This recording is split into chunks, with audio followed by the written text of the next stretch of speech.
Good morning बच्चों।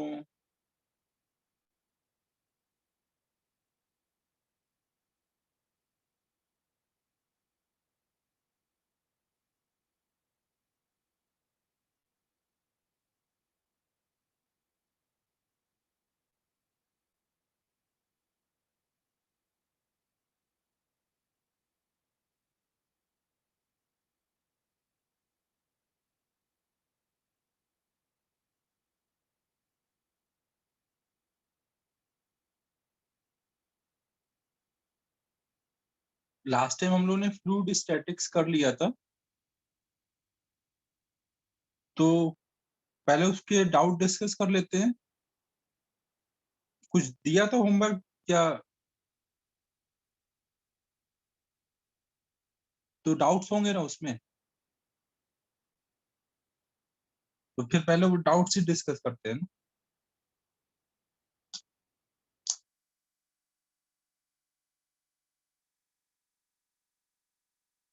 एक minute रुकना, मैं बुक निकाल लूंगा।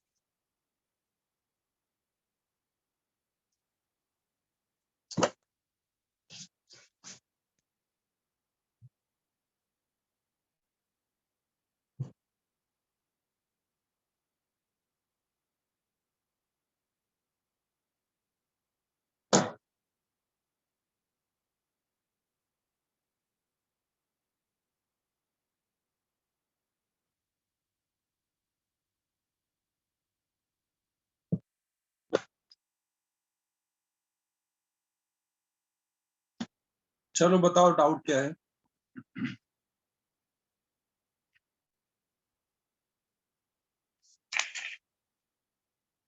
एक्सरसाइज 1 का 23 ना।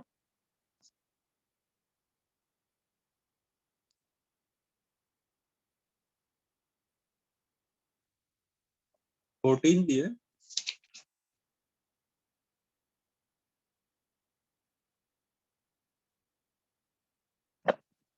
14 देख लेते हैं पहले। सब एक्सरसाइज 1 में ही बोल लो ना।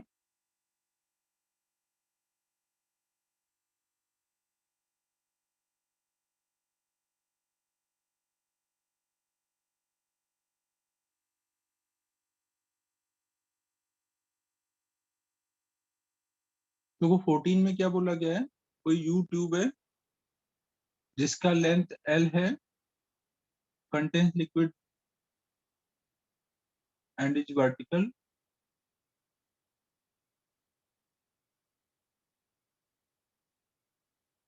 ये वाला शायद अपन ने किया नहीं था क्या ऐसा कुछ?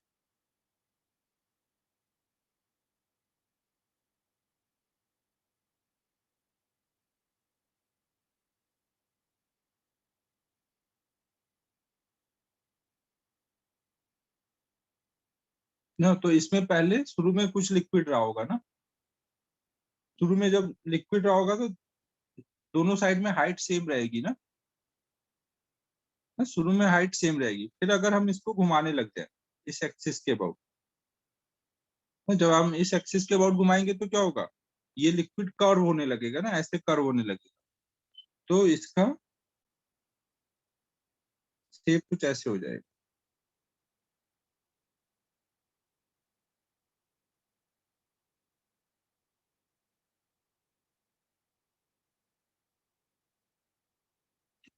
तो ये कुछ ऐसे शेप में आ जाएगा।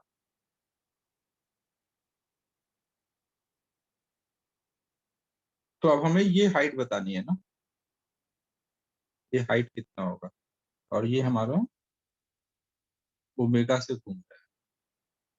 तो एक तो तरीका है, देखो हम लोगों ने ये पढ़ा था कि ये जो पाथ बनता है, यहाँ पे हाइपोथेटिकल इमेजिन करोगे ना, कुछ है नहीं, हाइपोथेटिकल लिक्विड मानोगे, तो y इक्वल टू क्या होता था? Omega square x square by 2g।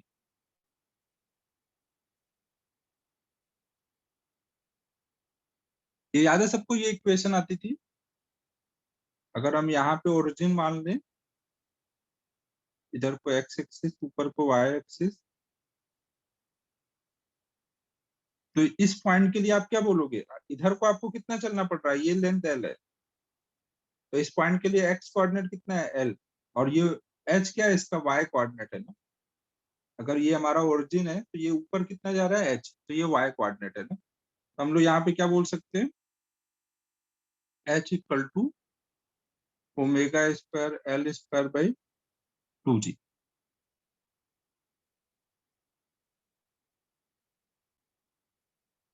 कुछ समझ आया क्या बोल रहा हूँ?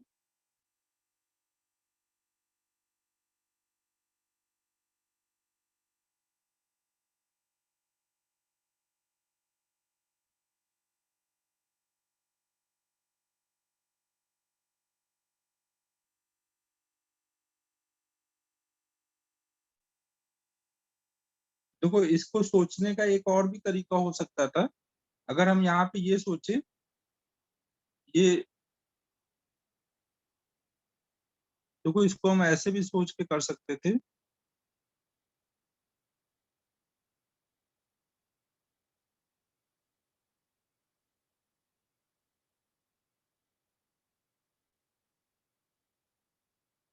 जब हम इसको ऐसे घुमा रहे हैं तो ये कुछ ऐसे हो रखा है,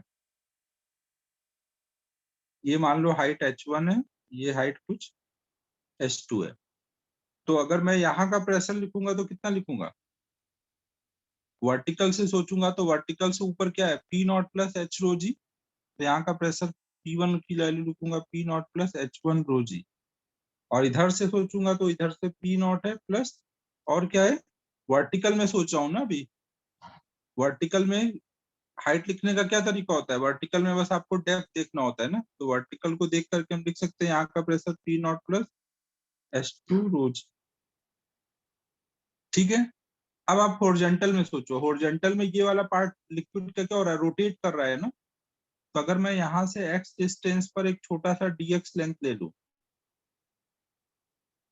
तो इस dx लेंथ का उस, अगर x डिस्टेंस पे मान लो प्रेशर p है, तो x से x प्लस dx पे जाने पर प्रेशर चेंज होकर कुछ p से p प्लस dp हो गया मान लो, तो अब यहाँ पे क्या हो रहा होगा, इधर के साइड से p इंटू ए फोर्स लग रहा होगा, जहाँ a इसका क्रॉस सेक्शन एरिया है, और इधर से क्या हो रहा होगा, p plus dp into A लग रहा होगा। नेट फोर्स यहाँ किधर को मिलना चाहिए, ये जो यहाँ पे ट्यूब है हॉरिजॉन्टल में, इसको नेट फोर्स किधर को चाहिए,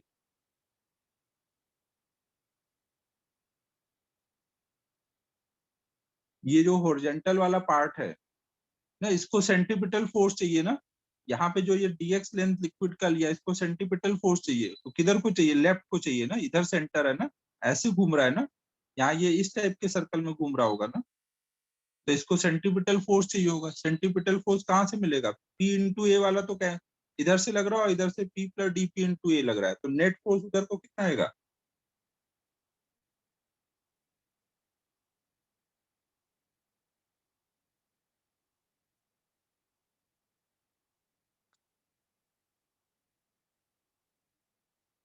dp इंटू ए आ रहा होगा ना। नेट फोर्स को आप क्या बोल सकते हो, इस पे जितना भी नेट फोर्स लग रहा होगा वो किसके बराबर होना चाहिए, सेंटीपिटल फोर्स के, तो आप बोल सकते हो इसका मास अगर dm है, तो m r कितना है, x है, m r ओमेगा स्क्वायर ना, ये x रेडियस के सर्कल में घूम रहा होगा ना, और dm की वैल्यू कितनी बोलोगे, a इंटू डी एक्स उसका वॉल्यूम हो जाएगा ना, इस पार्ट का वॉल्यूम कितना होगा, a into D x, into density करोगे तो मास हो जाएगा ना,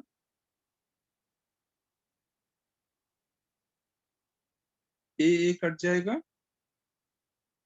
तो dp इक्वल टू आ गया रो omega square x D x. अब इंटीग्रेट कर देंगे, जब x की वैल्यू 0 है तो प्रेशर कुछ P1 है, और जब x की वैल्यू L हो गई तो प्रेशर कुछ P2 है, तो यहाँ आ जाएगा P2 minus P1 equal to rho omega square L square by 2। अब P2 P1 की वैल्यू पता है ना, ये यहाँ पे डाल दो, P2 P1 डालोगे तो ये सॉल्व हो क्या आ जाएगा, H2 माइनस H1 रो जी।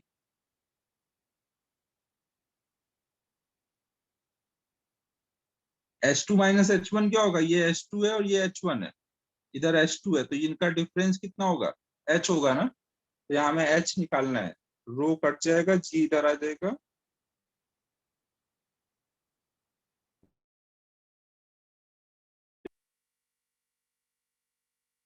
कुछ समझ आया बच्चों क्या कर रहा हूँ?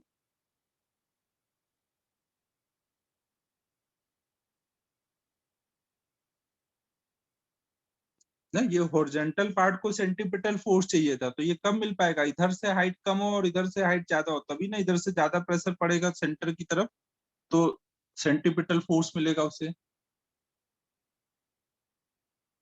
और अदरवाइज मेथड वन तो आपने देखा ही, मेथड वन आराम से आप कर सकते थे फॉर्मूला लगा करके, नोट कर लो इसको।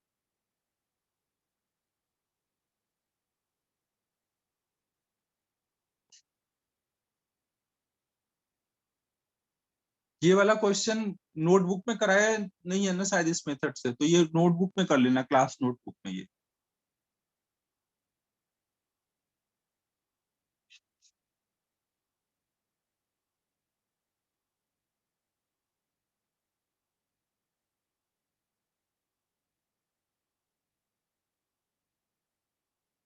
यहाँ पर इस हॉरिजॉन्टल लिक्विड को देख रहे हैं, ओरिजिन कहीं नहीं दिया है यहाँ पे, बस यहाँ इस पॉइंट से हमने देखा कि एक्स डिस्टेंस पे कोई एक डीएम मास लिया है और उस पे कितना सेंटीपिटल फोर्स चाहिए। आप एक्स ले लो, आर ले लो, कोई भी डिस्टेंस पे एक छोटा सा पार्टिकल ले लो। इक्वेशन लिखेंगे तब ना ओरिजिन का कोई यूज होगा, यहाँ पे इक्वेशन थोड़ी लिख रहे हैं।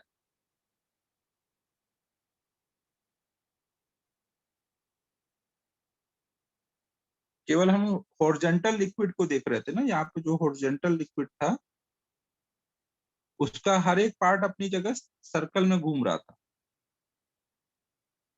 तो उसको कितना सेंटीपिटल फोर्स चाहिए वो हम लोग देख रहे थे।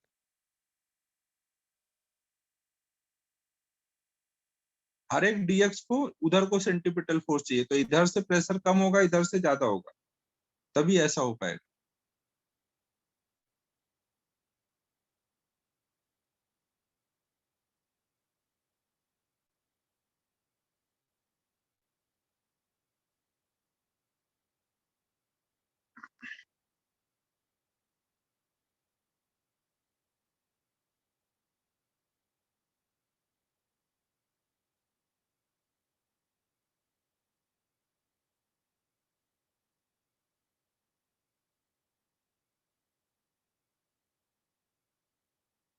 चले आगे, नेक्स्ट बताओ।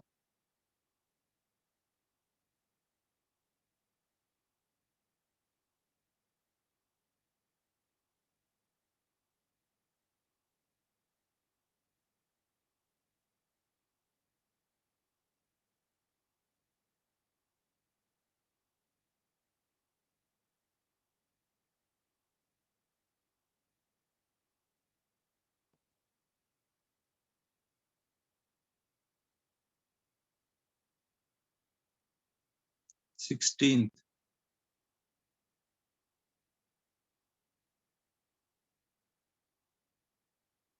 16 में देखो क्या बोला गया है, reading of a spring balance when block is suspended from it in air is 60 Newton. अगर हमारे पास कोई स्प्रिंग बैलेंस है, इसमें कुछ ऐसा स्प्रिंग बैलेंस है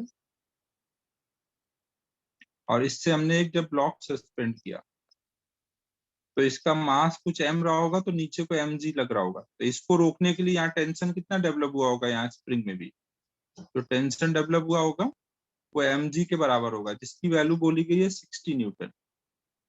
ना, न्यूटन मतलब डायरेक्ट फोर्स बताया गया है, शुरू का आपको इसका वेट पता है।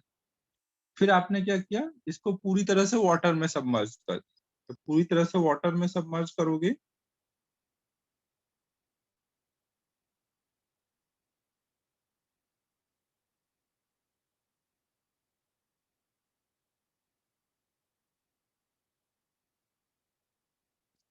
तो पूरी तरह से वाटर में जाने के बाद क्या होगा, अब इस पे नीचे को एम जी लग रहा था, ऊपर को अब बॉयंट फोर्स भी लगने लग जाएगा ना। जब बॉयंट फोर्स लगेगा तो अब इसका जो टेंशन आएगा स्प्रिंग का वो कम हो जाएगा ना, स्प्रिंग का टेंशन कितना कम हो जाएगा, जितना बॉयंट फोर्स होगा ना, तो नया जो टेंशन आ रहा होगा वो एम जी माइनस बी आ रहा होगा। तो अब ये जो फोर्स वेट आना चाहिए, स्प्रिंग जो रीड करेगा अपना टेंशन ही रीड करता है ना स्प्रिंग, तो वो पहले से कम करेगा, तो वो अब कितना कर रहा है, 40 न्यूटन। और आपका ये पता है कि एक्चुअल वेट तो अपने पता ही है कि 60 न्यूटन था, तो इसको एम जी को 60 डाल दोगे, तो बॉयंट फोर्स मतलब कितना हुआ, 20 न्यूटन ना। 20 न्यूटन बॉयंट फोर्स था, इसीलिए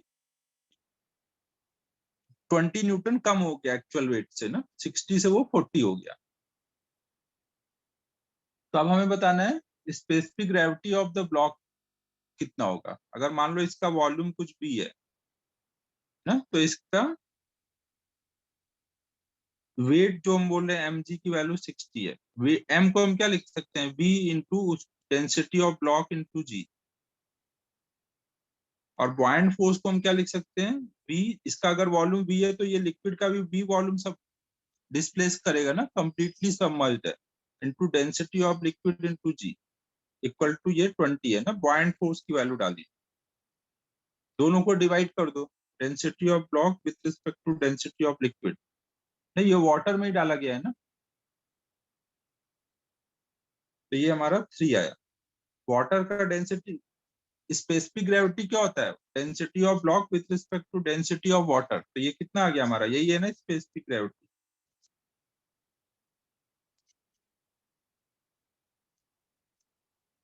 कुछ समझ आया बच्चों?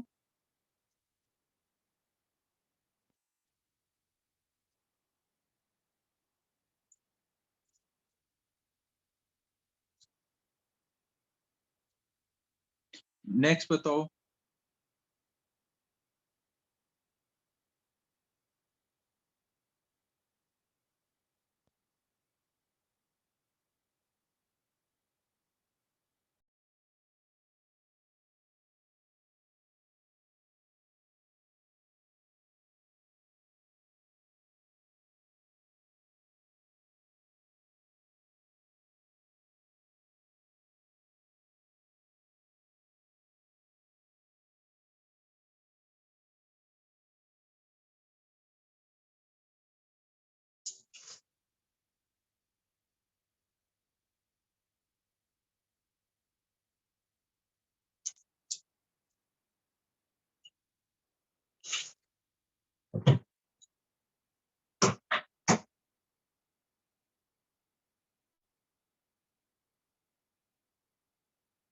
हाँ सलोनी, वैसे भी कर सकते हैं, अगर फॉर्मूला याद है तो कर सकते हैं, नहीं याद है तो अपना बेसिक से कर लो।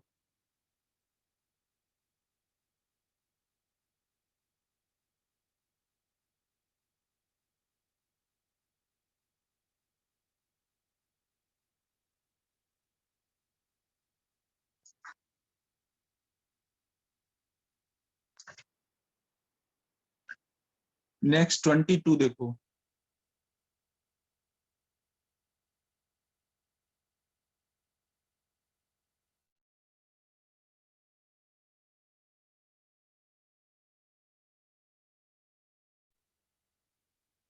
22 में देखो क्या बोला गया है, following are the some statement about buoyant force. Buoyant force के बारे में कुछ स्टेटमेंट है, liquid is of uniform density, और बोल दिया गया कि डेंसिटी कांस्टेंट है। तो buoyant force depend upon the orientation of the concern body inside the liquid ना। अगर हमने कोई लिक्विड में कोई ऑब्जेक्ट डाला, तो वो ऑब्जेक्ट को कैसे डाला, ऐसे डाला ऐसे डाला, उस पर डिपेंड करेगा, या केवल वॉल्यूम कितना डिस्प्लेस हो रहा है इस पे डिपेंड करेगा? क्या ओरिएंटेशन पे डिपेंड करता है बॉयंट फोर्स? पॉइंट फोर्स तो बस आप यही देखते हो ना कि लिक्विड का वॉल्यूम कितना डिस्प्लेस हो रहा है, उस ब्लॉक को आप ऐसे रख रहे हो ऐसे रख रहे हो, उससे थोड़ी कोई मतलब है। तो पहला वाला स्टेटमेंट रॉन्ग है ना। Second statement, buoyant force depends upon the density of the body immersed। buoyant force किस पे डिपेंड करता है, डेंसिटी ऑफ लिक्विड ना।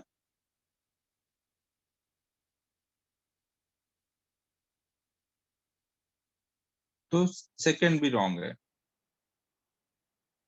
buoyant force depends on the fact whether the system is on moon or on the earth। buoyant force पे जी पे depend करता है ना। buoyant force जो है वो जी पे डिपेंड करता है। अब जी तो अलग अलग प्लेनेट पे अलग अलग होगा, तो मून पे अलग होगा, तो ये बात सही बोला जा रहा है ना कि मून पे अलग होगा और अर्थ पे अलग होगा।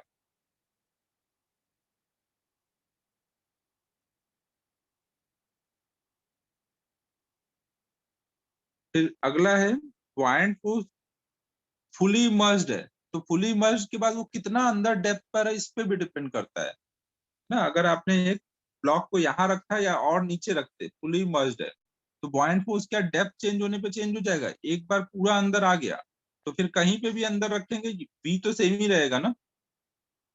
फुली इमर्स्ड बॉडी के लिए बॉयंट फोर्स फिर डेप्थ पे डिपेंड नहीं कर रहा होगा ना। तो इसका तो केवल हमारा थर्ड सही आया, तो फर्स्ट सेकेंड और फोर्थ इनकरेक्ट है। फर्स्ट सेकेंड एंड फोर्थ, तो डी ऑप्शन आ जाएगा ना। इनकरेक्ट देखो उसमें लिखा है first second and fourth are incorrect.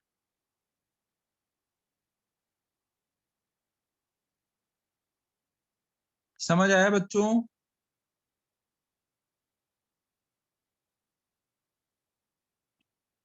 Next बताओ।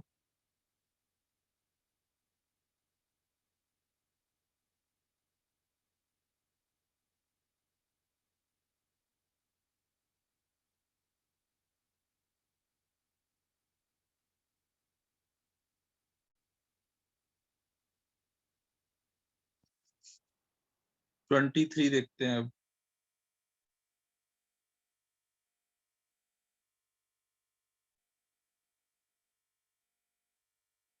23 में देखो क्या बोला जा रहा है, a small solid ball is drop from height above the free surface of liquid.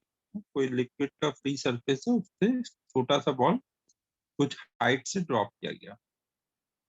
It strikes the surface of the liquid at T equal to zero ना, और ये जब नीचे गिरा उस टाइम को हमने टाइम जीरो लिया ना। आपने स्टॉप वॉच कब ऑन किया है? जब ये इसको टकरा रहा था। Density of the material of the ball is 500 kg पर मीटर क्यूब ना, और इसकी डेंसिटी जो ब्लॉक बॉल की है वो 500 kg पर मीटर क्यूब है। और वाटर की डेंसिटी कितनी होती है केजी में? अगर आप देखोगे 1 ग्राम पर सीसी को चेंज करोगे तो 1000 kg पर मीटर क्यूब आएगा। ये सबको पता है ना। ग्राम पर सीसी, 1 ग्राम पर सीसी को मैंने चेंज करके ऐसे लिख दिया। हाँ, लिक्विड का दे ही रखा है, okay. If the ball comes momently at rest at t equal to 0, अब यहाँ से चलने के बाद जब वो यहाँ पे पहुंचा टाइम 2 सेकेंड पे वो रेस्ट पर आता है। यहाँ पे देखो बॉल की डेंसिटी कम है ना, बॉल की डेंसिटी कम है तो ये क्या होगा, इस पे पॉइंट फोर्स ज्यादा होगा ना। वो फ्लोट कराना चाहेगा ना, ऊपर से स्पीड से अंदर तो आ जाएगा लेकिन पॉइंट फोर्स ज्यादा होगा तो वो उसको धीमे धीमे रोक करके यहाँ रोक देगा, फिर ये वापस जा करके थोड़ा आधा सबमर्ज्ड होके फ्लोट करेगा। Then initial height of the ball from the surface of liquid बताना है। अगर वो 2 सेकेंड बाद जा करके यहाँ पे रेस्ट पे आता है ना, बाद में जाके फ्लोट करेगा थोड़ी देर बाद, बट शुरू में गिराया तो यहाँ तक अंदर तक आ जाएगा। तो हमें ये इनिशियल हाइट बतानी है कितनी है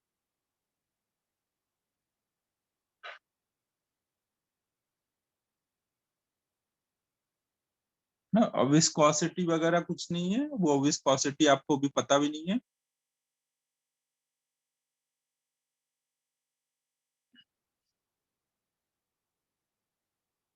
तो हम क्या क्या कर सकते हैं, कोई सजेशन?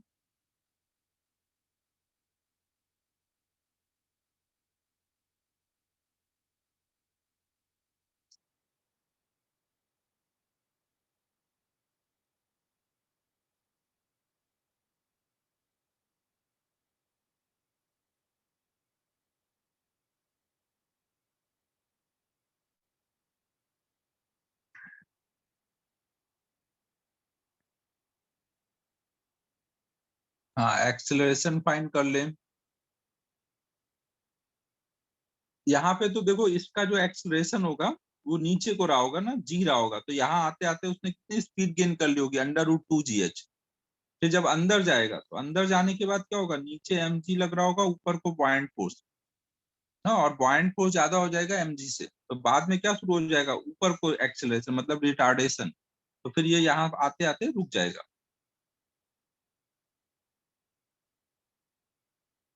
ना।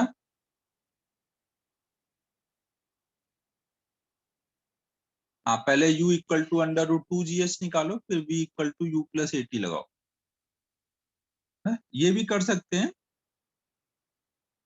या फिर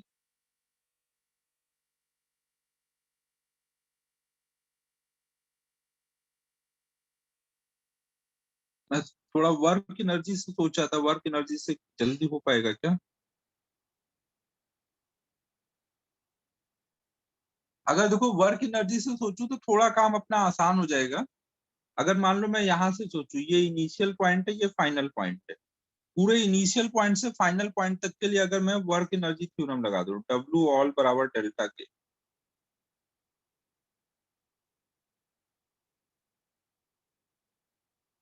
ठीक है, समझो, डब्ल्यू ऑल बराबर डेल्टा के ना। और ये मान लो अंदर को कितना गया है, अगर ये 2 सेकंड में अंदर गया है तो अंदर कितना गया होगा?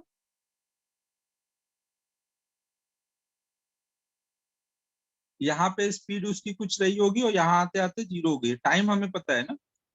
हमें देखो यहाँ पे फाइनल स्पीड पता है, तो डिस्प्लेसमेंट के लिए ये फॉर्मूला होता था फाइनल स्पीड के टर्म में।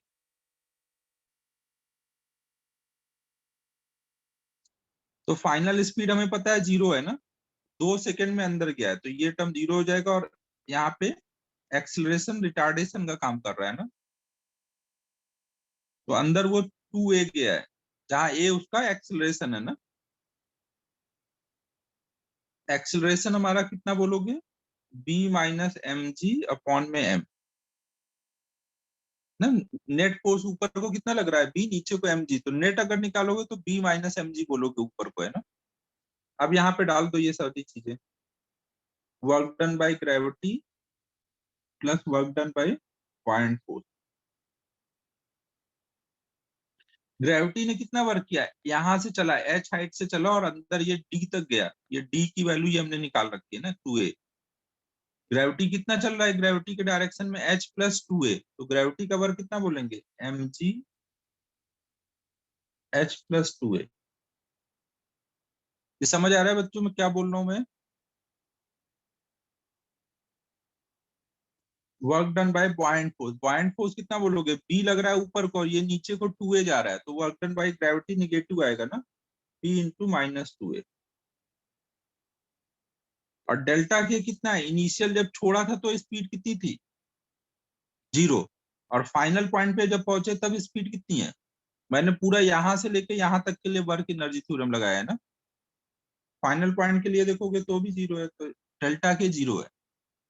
अब इन सब की वैल्यू डाल दो, यहाँ पे आ गया M G H plus M G 2a equal to, A वाले टर्म एक साइड कर लो ना, इसको एक साइड कर लें तो हम यहाँ पे लिख सकते हैं 2a कॉमन करके b माइनस एम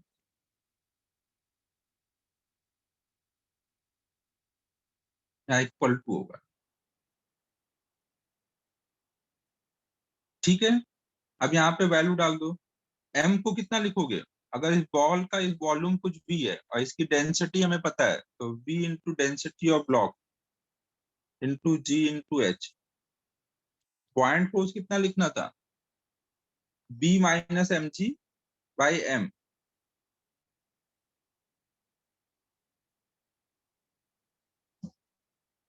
और यहाँ पे b माइनस एम जी एक और है, तो इसको हम लिख सकते हैं b माइनस एम जी का स्क्वायर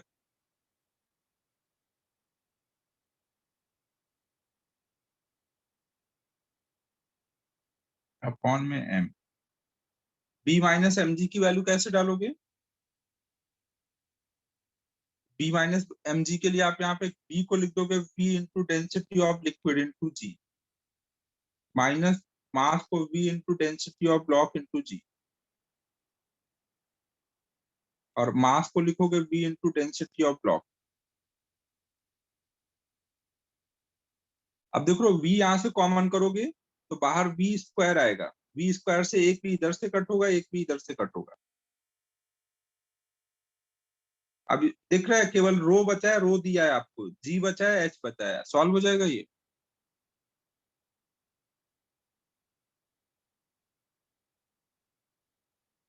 ना ये तो एक तरीका था, या दूसरा तरीका जैसे तुम लोग बोल रहे थे गिरने के टाइम का v निकाल लो, फिर आगे के लिए।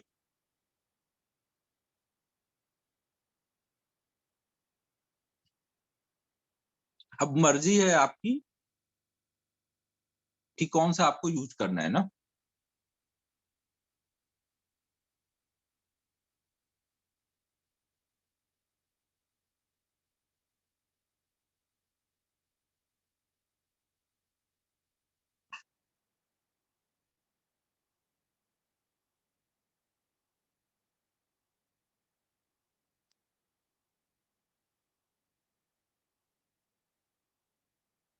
ठीक है, आगे चलें। अब आपको जो बेटर लगे वो कर लेना। एक मेथड मैंने बता दिया। 24 करें आप।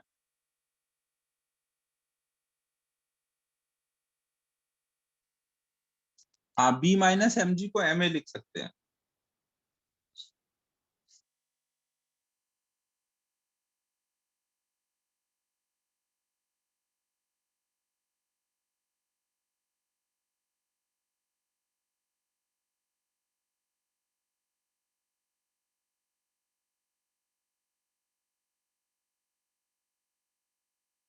ट्वेंटी फोर करते हैं अपना।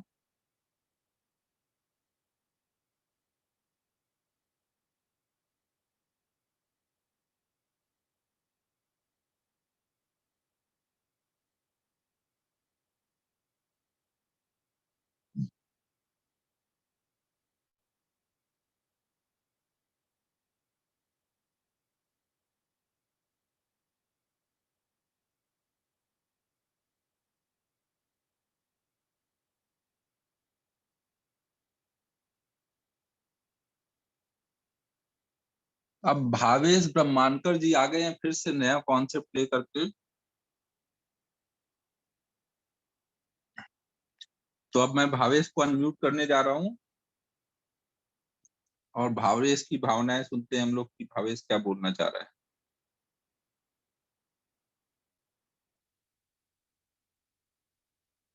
भावेश अनम्यूट किया है। हेलो। हेलो, हाँ भावेश बताओ क्या चल रहा है तुम्हारे दिमाग में। सर, बायनसी का फॉर्मूला रोजी एच रोजी वी रोज रहता ही, है ना। वी रोज ही रहता है, हाँ। हाँ, तो वो वी डिस्प्लेस लिक्विड का रहता है। वी रोज ही और वी रहता है डिस्प्लेस लिक्विड का। वेरी गुड, क्या बात है। कॉन्सेप्ट तो एकदम क्लियर, क्रिस्टल क्लियर है। आगे बताओ। तो सर हम ये वॉल्यूम को उस हाँ, बॉडी के डेंसिटी के टर्म्स में भी लिख सकते हैं ना।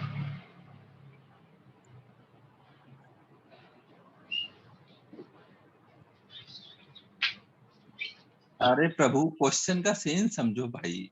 क्वेश्चन क्या बोलना चाह रहा है कि आपको एक हमने ऑब्जेक्ट दिया। अब इस ऑब्जेक्ट को मैं अंदर डाल दिया, तो ये ऑब्जेक्ट एक फिक्स वॉल्यूम का है ना। अब इसकी डेंसिटी कुछ भी हो, एक बार मैंने इसको अंदर डाल दिया तो अब ये किस पे डिपेंड करेगा, इसकी डेंसिटी पे या लिक्विड की डेंसिटी पे। लिक्विड दोनों के डेंसिटी पे डिपेंड है। दोनों की डेंसिटी पे तब करता जब शुरू में ही इसकी डेंसिटी कितनी है और उसके करस्पॉन्डिंग इसका वॉल्यूम कितना आया है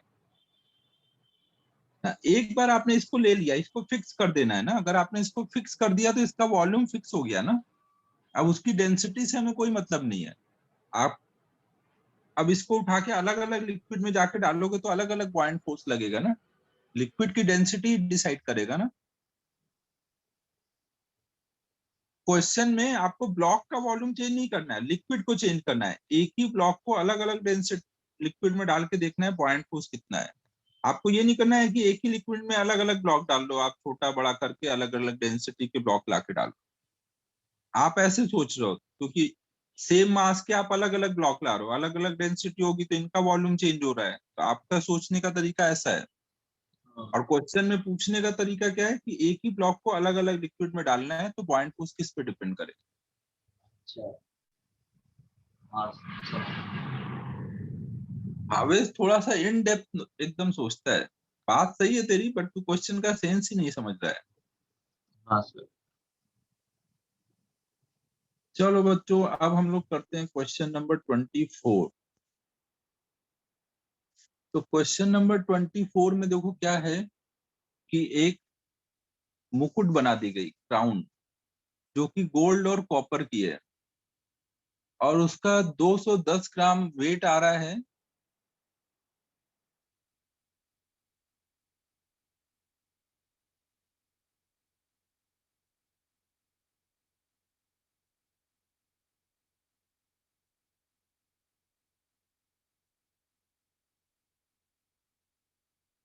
और तो स्टोरी सुनाना चाहेंगे पांडा जी। और 198 ग्राम है इन वाटर। तो wait of the gold in crown. चलो भाई अपन थोड़ी देर स्टोरी सुनते हैं।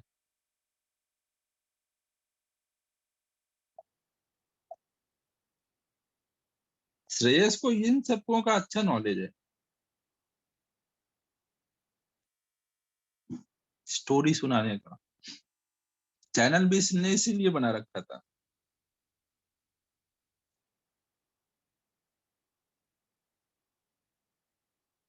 स्टोरी सुनानी है, ये नहीं कि एक ऐसी स्टोरी थी जिसमें ऐसा कुछ हुआ था। श्रेयस सुना स्टोरी?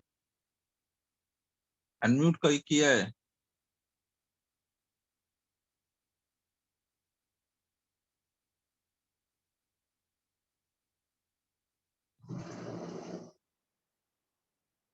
अरे अमन, इमेजिनरी भी चलेगी, थोड़ा सा क्रिएटिविटी दिखने को मिलेगा श्रेयस का। करने दो।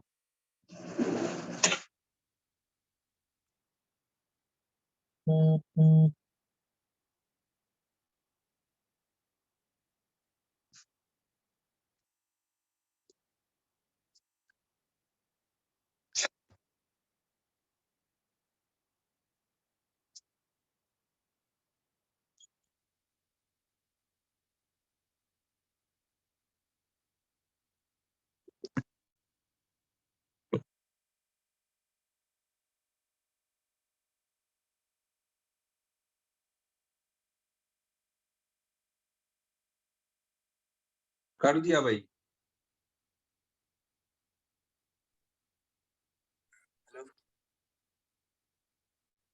हेलो। हेलो। हाँ हाँ पांडा।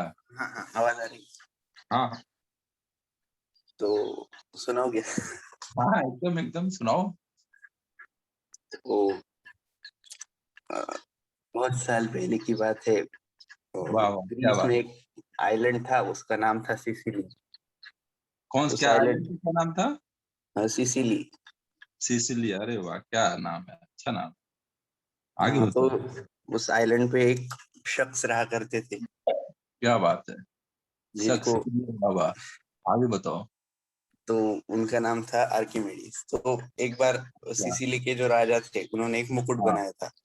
हाँ तो जिस कारीगर ने वो मुकुट बनाया था, उनको शक था हाँ। कि इसने पूरे सोने का, प्योर सोने का मुकुट नहीं बनाया, इसमें उसने कॉपर मिलाया है। तो फिर उन्होंने उनके जो एडवाइजर थे आर्किमिडीज, हाँ। उनको बोला कि अ, मुझे टेस्ट करना है कि इसमें सोना है कि नहीं। फिर उन्होंने अ, उस वक्त ये सोचा कि कैसे होगा।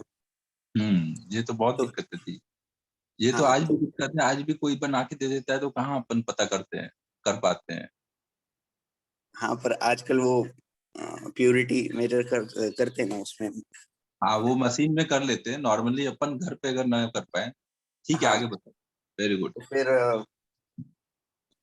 तब वो उन्होंने सोचा कि अगर हम पानी में डालेंगे तो हाँ फिर उस पे नीचे से जो लिक्विड डिस्प्लेस्ड होगा, अगर हाँ हाँ। गोल्ड की डेंसिटी ज्यादा होती है कॉपर से, तो फिर ज्यादा लिक्विड उसमें नहीं, ज्यादा लिक्विड नहीं। तो फिर उसका जो मास है, हाँ हाँ। तो फिर वो एयर में ज्यादा आना चाहिए अगर प्योर गोल्ड का है। अगर कॉपर मिलाया होगा तो फिर एयर में मास कम आएगा कंपेयर टू। तो फिर तब उन्होंने सबके सामने सिसिली में वो एक्सपेरिमेंट करके दिखाया था, और फिर तब ओके। ये कॉन्सेप्ट उन्होंने हो जाता है। अच्छा अच्छा। और फिर वो उसकी भी स्टोरी की, उन्होंने वो जब सोचा उसके बारे में, तो वो बाथ टब में बैठे थे और फिर वो वो जब बाथटब में गए तो फिर वो पानी हाँ हाँ, और फिर वो उनको कंसेप्ट समझ ओके ओके। तो ये यूरेका यूरेका चिल्ला के भागने लगे थे, ये बोल रहा था चवन, इसका क्या चक्कर था? हाँ फिर वो जब वैसे ही फिर वो बाथटब से उठ के फिर भाग के यूरेका यूरेका चिल्ला।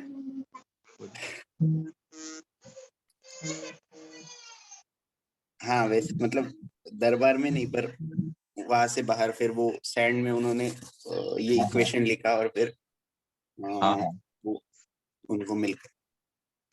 क्या बात है, क्या बात। ठीक है, तो फिर चलो स्टोरी हो गई। बट यार कुछ ऐसा नया स्टोरी में मिला नहीं, इतना तो लगभग सबको ही पता था। बस एक सिसली पता चला कि सिसली जगह पे हुआ था, बाकी कुछ नया मामला मिला नहीं। मुझे लगा थोड़ा तो को ज्यादा कुछ इंटरेस्टिंग पता होगा, पर ठीक है चलो, वेरी गुड।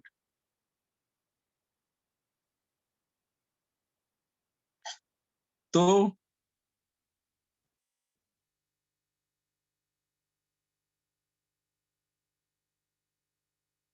पता करते हैं कि गोल्ड ग्राउंड में कितनी इम्प्योरिटी है। तो देखो हमें क्या था, ओके ओके। तो देखो क्राउन में बोला गया कि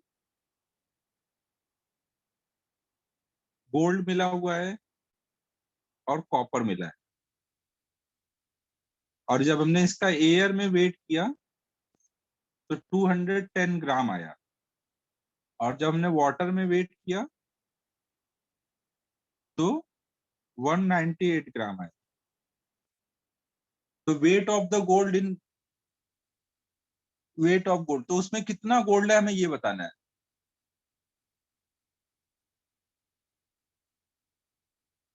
ठीक है, ये सब तो क्लियर है ना? तो आप देखो, आपको पता है कि एयर से जब वाटर में जाएंगे तो जो कमी आती है वो किसकी वजह से आती है? बॉयंट फोर्स की वजह से आती है ना। तो जो इसका डिफरेंस होगा, दोनों वेट का डिफरेंस W1 और W2, इसी को हम बॉयंट फोर्स बोलेंगे ना। ये ग्राम में है तो इनको हम केजी में कन्वर्ट, न्यूटन में कन्वर्ट कर लेंगे ना। न्यूटन में कैसे कन्वर्ट होगा, पहले इनको हम लोग केजी में कन्वर्ट करते हैं ना। तो इनको पहले सब्ट्रैक्ट कर लेते हैं, सब्ट्रैक्ट करेंगे तो कितना आएगा, 12 ग्राम आएगा। 12 ग्राम को सब केजी में कन्वर्ट करोगे तो 0.012 ग्राम आएगा, केजी आएगा। और उसमें जी मल्टीप्लाई कर दोगे तो वो वेट बन जाएगा ना। ये वेट था ना, ये ग्राम लिखा है यहाँ पर ना। वेट के लिए आपको अभी इसमें जी मल्टीप्लाई करना है ना, अभी इनका एम लिखा है ना, और एम जी वेट होता है ना, तो अभी जी बाद में मल्टीप्लाई किया है।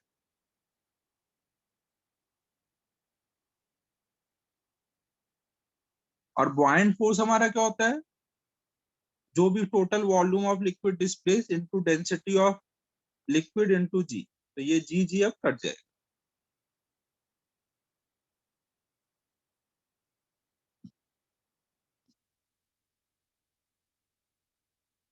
एक चीज यहाँ पे देखो और है, सब कुछ यूनिट वगैरह सब कुछ हमें यहाँ पे ग्राम पर सीसी में ही दिया हुआ है, तो अपन यूनिट नहीं भी कन्वर्ट करेंगे तो चलेगा ना। ये वाला वॉल्यूम मान लो हमने मीटर क्यूब में लिया था, तो हम दोनों साइड में हम इसको सीसी में कर देते हैं, तो ये 12 ग्राम हो जाएगा इधर, और इधर का वॉल्यूम हम अब सेंटीमीटर क्यूब में कर देते हैं, और डेंसिटी भी अब सीजीएस में ले लेते हैं। समझ आ रहा है? ग्राम में ही कर दिया ना, चवन को अच्छा नहीं लगा केजी में तो ग्राम में ही करना पड़ा। तो अब देखो यहाँ पर इसका वॉल्यूम कितना डिस्प्लेस होगा। वॉल्यूम डिस्प्लेस कैसे पता चलेगा, तो जो भी आपने गोल्ड क्राउन बनाया था, क्राउन के अंदर जितना गोल्ड है और जितना कॉपर है, उन दोनों के वॉल्यूम का सम ही टोटल क्राउन का वॉल्यूम आएगा ना।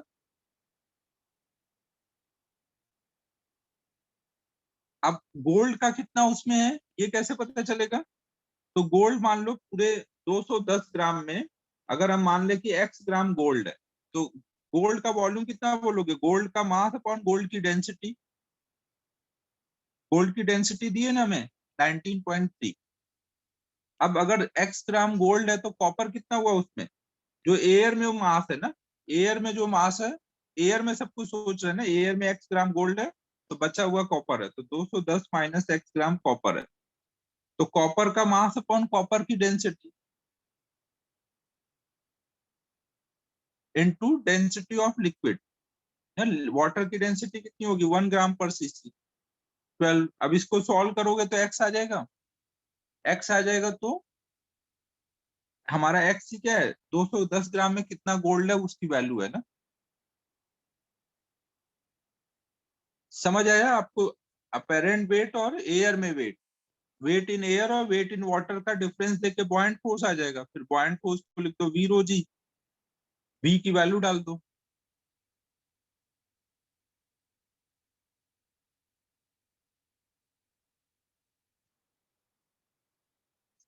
आगे बताओ, ये नोट कर लो पहले फिर आगे देखो।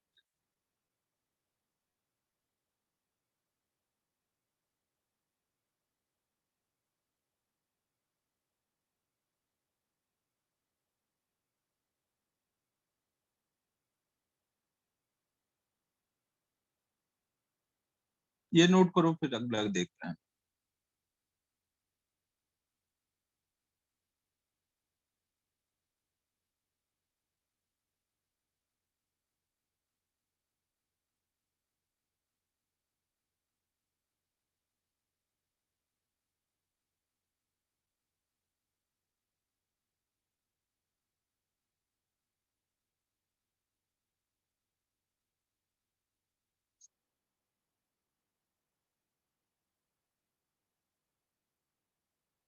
ट्वेंटी फाइव फिफ्थ वाले में देखो क्या बोला गया है, कोई हमने कंटेनर लिया है,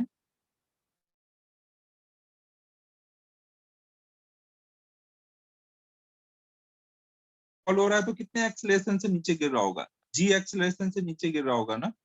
तो जी इफेक्टिव वहां पे कितना आएगा, जी माइनस ए की वैल्यू भी जी है।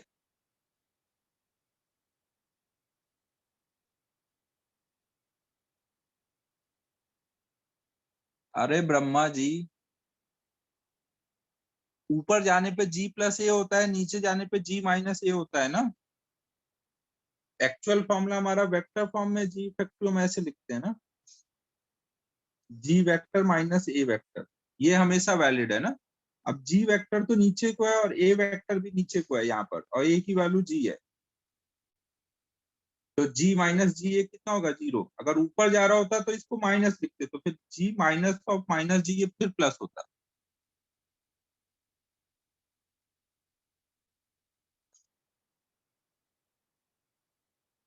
ऊपर जाने पे मैग्नीट्यूड ऐड हो जाता है ना, जी प्लस ए हो जाता है, नीचे जाने पे जी माइनस। तो जी इफेक्टिव 0 हो गया है, तो V rho g buoyant force भी क्या हो जाएगा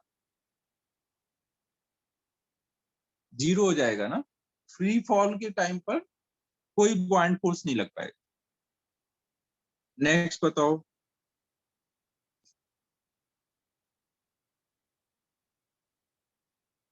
31, 27। आज तो बहुत मजा आ रहा है मुझे, सारा होमवर्क कर ले रहा हूँ मैं। वाओ। 27 देखते हैं अब।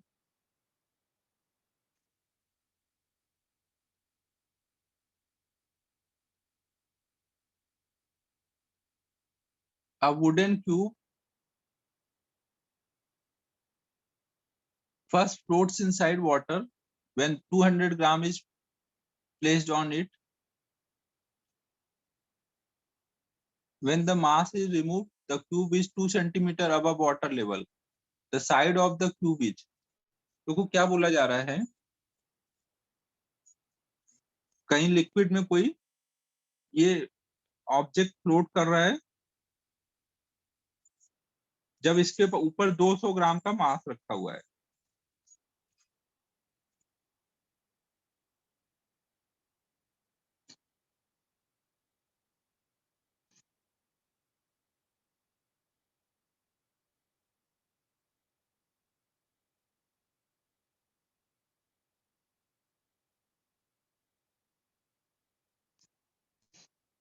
अबे बॉयंट फोर्स ही तो निकालना है ना भाई, तो वही काम कर रहे हो ना, सेम ही काम कर रहे हो तुम, अलग अलग दो इक्वेशन लिख रहे हो फिर सॉल्व कर रहे हो, वही चीज है।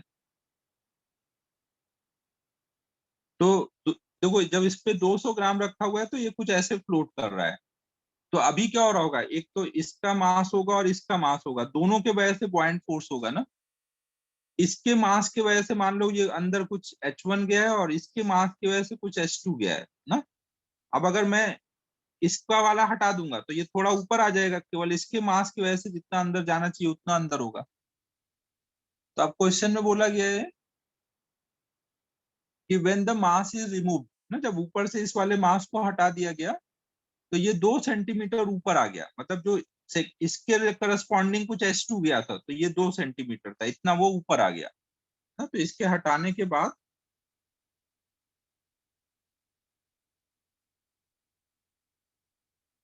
कुछ वो H1 अंदर रहा ना, अब जो एक्स्ट्रा था अंदर वो बाहर आ गया।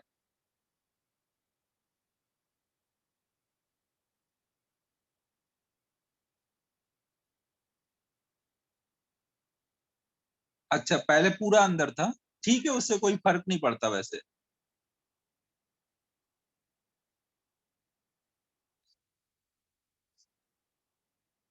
तो हमें बताना है कि साइड ऑफ द क्यूब कितना होगा। तो आप देखो यहाँ पर आप ये बोल सकते हो कि ये 2 सेंटीमीटर के करस्पॉन्डिंग जो बॉयंट फोर्स है उसने ही इसको बैलेंस कर रखा है ना। हाँ ठीक है, पहले पूरा इनसाइड वाटर था, मान लो ये पूरा इनसाइड था भाई, यहाँ तक वाटर मान लेते हैं ना।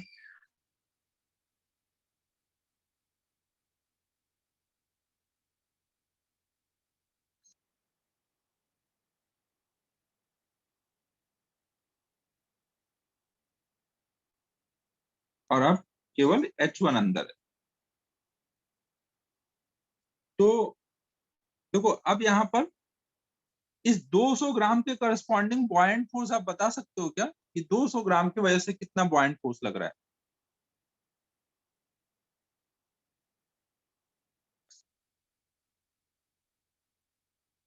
कितना होगा 200 ग्राम के करस्पॉन्डिंग बॉयंट फोर्स। S2 रो जी, क्या बात है, ब्रह्मा जी तो मचा देते हैं। तो mg बराबर होगा बॉयंट फोर्स। mg की वैल्यू सब सीजीएस में ही सॉल्व कर रहे हैं ना, 200 ग्राम इंटू जी बराबर, अगर मान लो इस ये क्यूब है ना, क्यूब है तो इसका साइड लेंथ अगर L है तो इसका क्रॉस सेक्शन एरिया कितना आएगा, L स्क्वायर आएगा ना। और ये हाइट H2 है तो वॉल्यूम ऑफ लिक्विड डिस्प्लेस कितना आएगा, L square into H2 into density of liquid into G. आपको L दिया है क्वेश्चन में, डेंसिटी आपको पता ही है वाटर की, जी तो काट ही देना है। तो आ जाएगा यहाँ से, क्या निकालना क्या था, एल ना, एल निकालना है, मैंने H2 दिया है, ये दिया है, ये दिया है, और एल निकालना है तो हो जाएगा।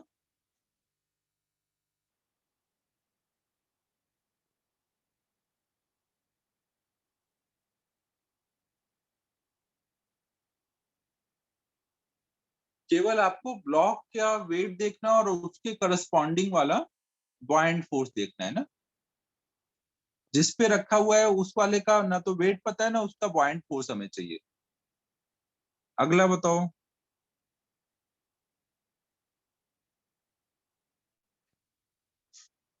31।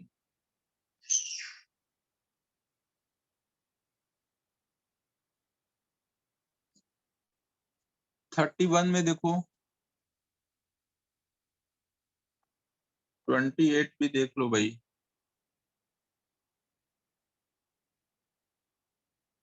A piece of ice with a stone frozen in it the level। अब पाथ सिरोडे गिरा गिरा के मारूंगा। सिरोडे जी क्लास में इतना समझाने के बाद भी वही क्वेश्चन पूछ रहा है। ये किया था ना भाई कि एक पत्थर को फंसा दिया था आइस के क्यूब में, फिर दोनों, ये सही बात है, ये पाथ सिरोडे मस्ती कर रहा है।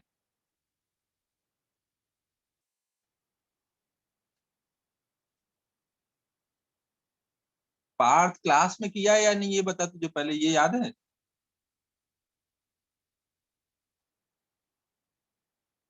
हाँ वही वही चल रहा है अमन यार। किया था बट समझा नहीं। अच्छा जी, चलो तो इसको मैं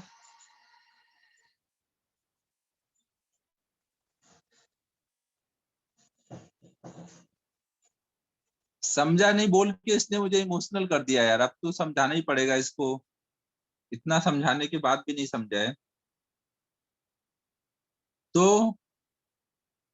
अब मैं इसको थोड़ा दूसरे लैंग्वेज में समझाता हूँ जिसमें शायद ये समझ जाए।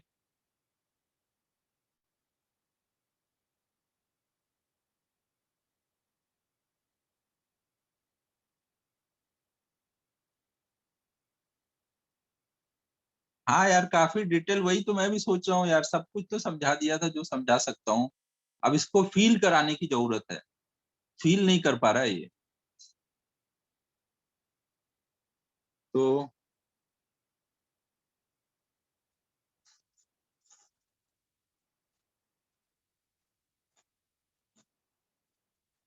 पार्थ अनम्यूट करता हूँ, फिर बता अब जो जो बोल रहा हूँ समझ आ रहा है या नहीं।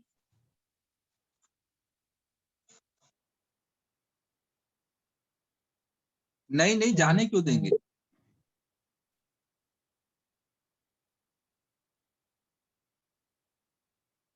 देखो एक चीज तो क्लियर है ना,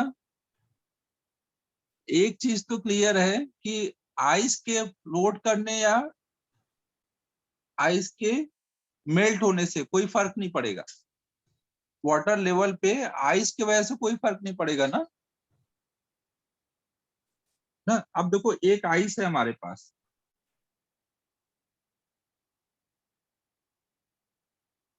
ना एक आइस है हमारे पास, और एक पत्थर का टुकड़ा ले आए हम, एक स्टोन ले आए।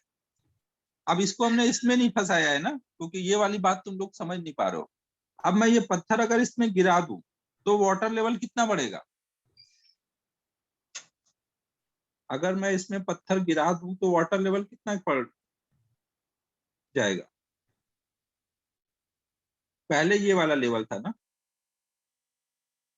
जब इसमें पत्थर गिरेगा तो ये पत्थर का वॉल्यूम तो बहुत छोटा है ना, पत्थर का वॉल्यूम बहुत छोटा सा है ना। पत्थर हैवी है लेकिन उसका वॉल्यूम बहुत कम है, तो वो लेवल में क्या होगा, बहुत हल्का सा ऊपर है, बहुत हल्का सा ऊपर है। तो अभी कोई ज्यादा फर्क नहीं पड़ा। लेकिन अगर बोलो कि यहाँ पे रख दूं इसके ऊपर, तो क्या होगा।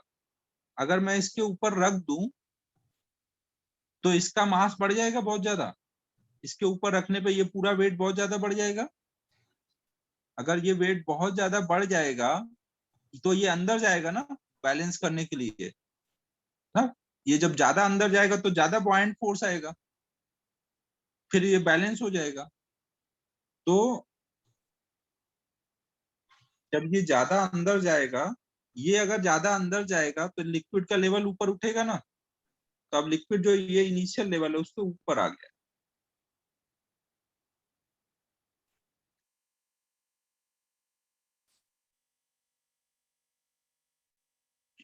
कुछ समझ आ रहा है क्या बोल रहा हूँ।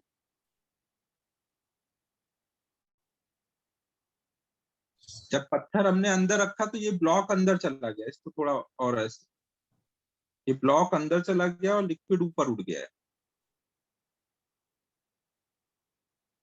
तो अब देख लो, जब इस पे स्टोन फ्लोट कर रहा है तब लिक्विड का लेवल ऊपर है, या जब स्टोन नीचे गिर गया था ना, इसमें स्टोन नीचे गिर गया था तब इस लिक्विड का लेवल ऊपर है।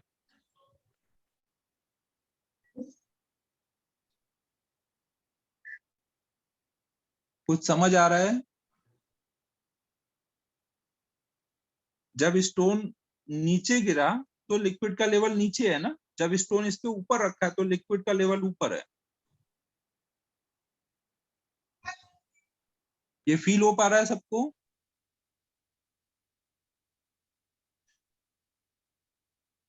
तो अब यही आपको बस इतना क्वेश्चन दिया जाता है, ये सब पुराना हटा दे, हम बोल रहे हैं कि एक पत्थर है, आइस पे है, बाद में वो गिर गया नीचे, वो नीचे गिर गया तो लिक्विड के लेवल पे क्या इफेक्ट पड़ेगा, तो आप यही बोलोगे ना, लिक्विड का लेवल नीचे जाएगा। अगर आप स्टोन पहले फ्लोट कर रहा था बाद में गिर गया तो लिक्विड का लेवल क्या होगा, नीचे जाएगा। फीलिंग आई क्या सबको?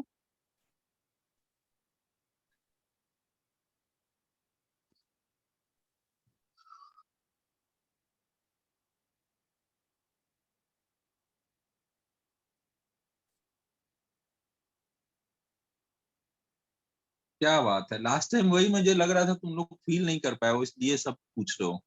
आज फील ही करा दिया।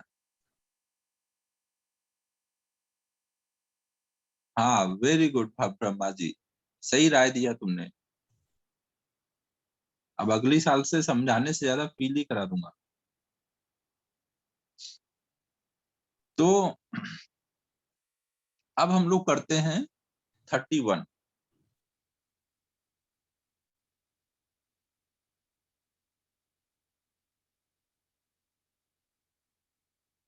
31 देखो क्या है। अ balloon filled with water with filled with air is weighted so that it is barely floats in the water। ठीक है। When it is pushed down so that it gets submerged a short distance in water, then the balloon।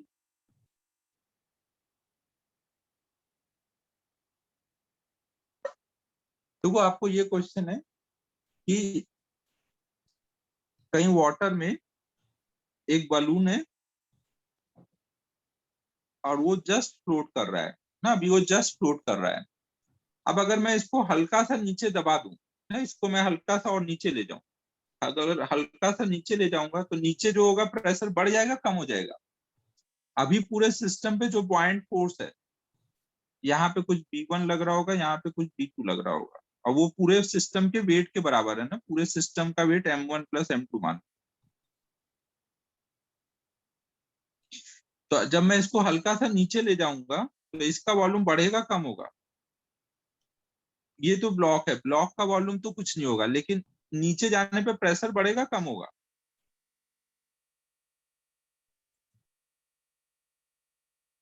नीचे जाने पे अगर pressure बढ़ जाएगा तो balloon का वॉल्यूम जो होगा वो बढ़ेगा या कम होगा? बलून को दबा दोगे पकड़ के सब तरफ से तो वॉल्यूम बढ़ जाएगा कम हो जाएगा? कम हो जाएगा ना। अब अगर कम हो जाएगा तो इस पे जो पहले पॉइंट फोर्स B1 लग रहा था, अब वो जो पॉइंट फोर्स नया वाला लगेगा, पहले से ज्यादा लगेगा कम लगेगा?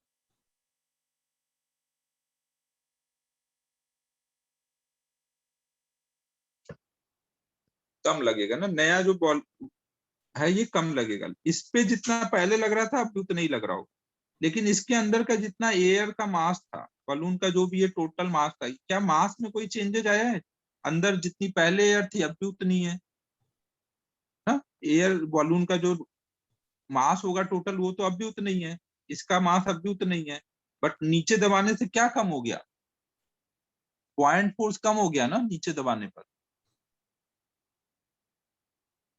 ना नीचे दबाने पर नेट पॉइंट फोर्स कम हो गया।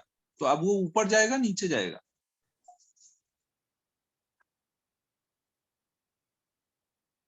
वो अब नीचे जाएगा, थोड़ा और नीचे गया तो और बॉयंट फोर्स कम होगा तो और नीचे जाएगा, फिर नीचे जाते ही चला जाएगा ना। तो फिर क्या होगा, will sink to the bottom ना, लास्ट तक जाएगा।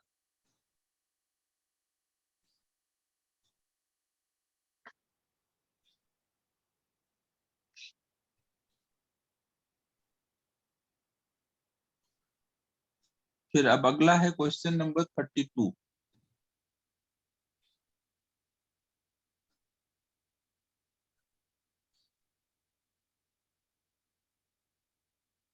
नॉर्मल लाइफ में तुम कब गए थे बलून लेके पानी के अंदर?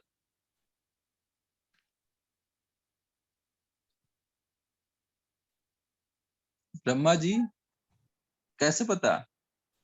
अबे पानी के अंदर की बात हो रही है भाई, पानी के अंदर की बात हो रही है, तू एयर में बात कर रहा है। पानी में एक बलून लेके कूद जाओ और फिर थोड़ा सा किसी तरह से अंदर चले जाओ, फिर देखो क्या होता है। या एक पत्थर बांधो एक बलून के साथ और फिर दबा के दो थोड़ा सा।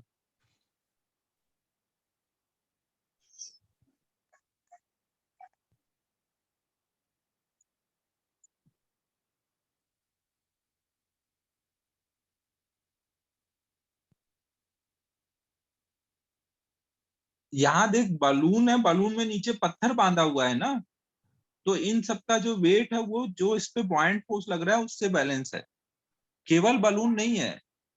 फील नहीं कर पा रहा है ब्रह्मा यार तू, बलून में पत्थर बांध के पानी में डाला गया है, पत्थर का तो इफेक्ट रहेगा ना भाई।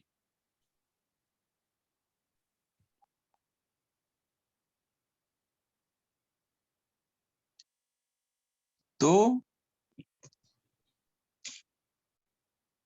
अब करते हैं 32।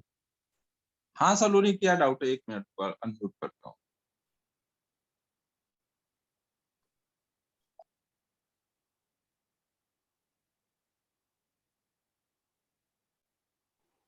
Hello sir. हाँ सलोनी हाँ बताओ। सर, मेरे को ये डाउट था, जो हमने वो स्टेबल और अनस्टेबल इक्विलिब्रियम का कॉन्सेप्ट पढ़ा था, वो सेंटर ऑफ हाँ मास हाँ नीचे रहा तो स्टेबल इक्विलिब्रियम, तो इसमें हाँ, सेंटर ऑफ बायन्सी ऊपर रहेगा और सेंटर ऑफ मास नीचे रहेगा, तो स्टेबल इक्विलिब्रियम होना चाहिए ना। स्टेबल इक्विलिब्रियम है, लेकिन रोटेट करोगे उस सेंस में, यहाँ पे डिस्प्लेस करने की बात चल रही है।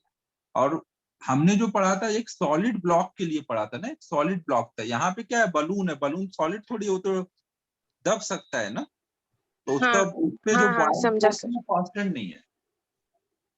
हाँ हाँ, समझा सर। ठीक, तो नेक्स्ट अब हम लोग देख रहे हैं क्वेश्चन नंबर 32।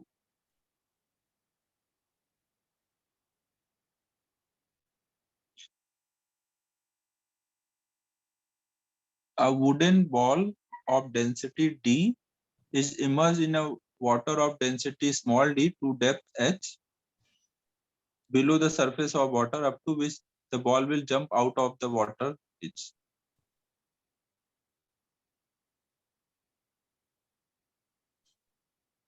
तो अब देखो ये क्वेश्चन क्या है कि पानी लिया और एक वुडन बॉल लिया और उसको हमने इतना अंदर ले जा करके पकड़ा हुआ है अभी कि छोड़ू तो ये यहां तक आ जाए, to which the ball will jump out of the water.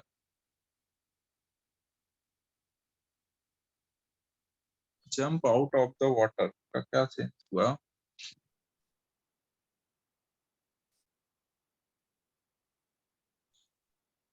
Wooden ball बोला है,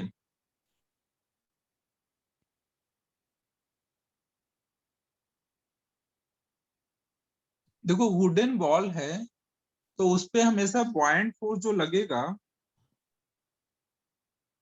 वो तो उसके वेट से ज्यादा ही लगेगा, तो कितना भी अंदर ले जाके छोड़ू वो तो ऊपर तो आएगा ही।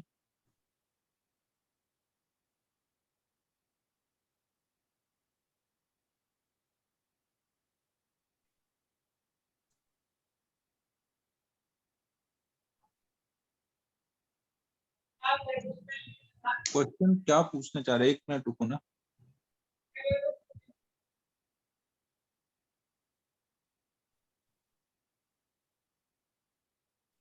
अच्छा, क्वेश्चन में ये पूछा गया है कि अगर मैं इसको एच डेप्थ तक दबा के छोड़ू यहाँ से, तो ये ऊपर को भागेगा तेजी से, तो कितना ऊपर तक जंप कर जाएगा ये निकालना है, ये बाहर की हाइट निकालना। क्वेश्चन को समझ आया बच्चों क्या बोल रहा हूँ?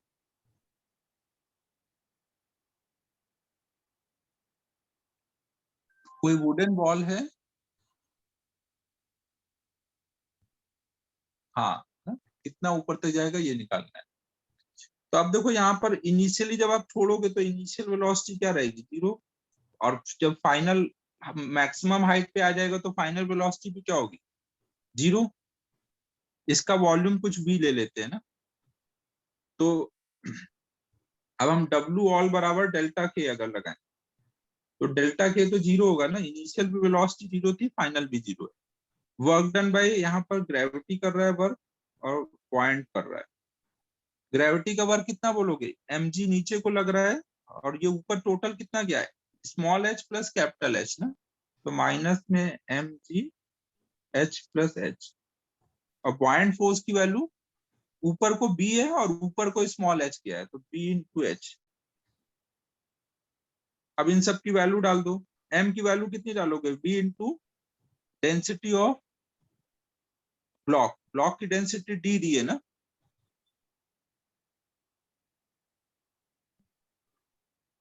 buoyant force कितना होगा? Volume of block into density of liquid into g।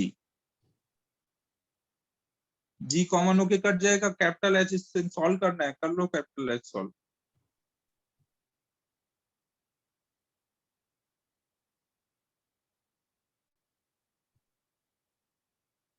हो जाएगा कैपिटल एच सॉल्व।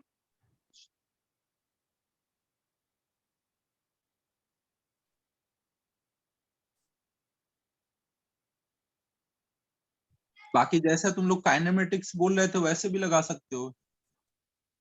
लास्ट वाला क्वेश्चन देख हमने किया था, ऊपर से पत्थर गिरा था ना, बॉल गिरा था 23 में, इस बार अंदर से छोड़ा गया तो बाहर गया है, उसमें बाहर से गिराया गया तो अंदर गया था। हाँ काय मम्मी कोथंबीर घ्यायची आहे का? नहीं नहीं नहीं घ्यायची। अरे कौन कोटंबीर खाने में लगा हुआ है? केवढ्याला आहे? कौन था? पार्थ है क्या? अच्छा, पार्थ को अनम्यूट किया था।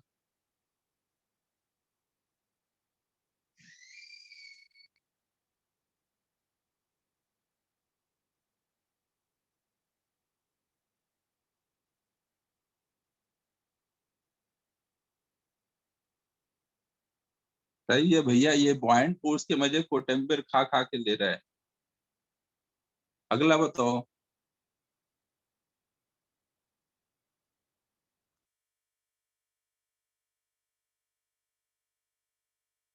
और भी कोई का माइक ऑन है क्या? माइक बंद रखो सब लोग, नहीं सब घर की बातें बाहर आ जाएंगी। अगला देखो 33।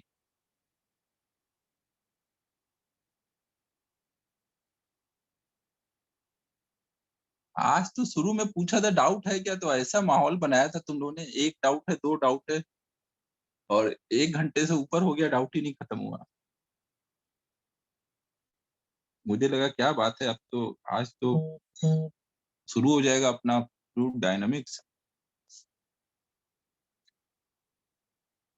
हाँ तुझे तो सही बात है, सही 2 ही थे, कोई नहीं, चलो कुछ नए मेथड ही देखने को मिले होंगे। 33 देखो, a piece of cork starts from rest at the bottom of the lake and floats up, its velocity is plotted against the time, which of the following graph best represent the resulting curve?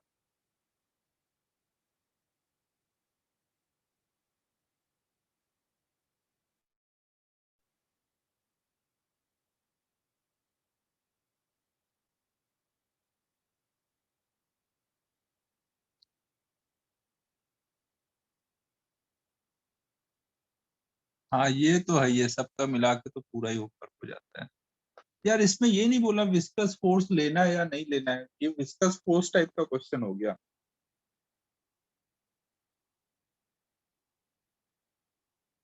अभी अगर हम बिना viscous force लिए करें तो इसका सी आना चाहिए। एक बार इसका आंसर चेक करो, इसका एक बार आंसर चेक करो क्या विस्कस फोर्स के साथ ए आता है यार, विस्कस फोर्स के साथ ए आता है, बिना उसके सी आएगा।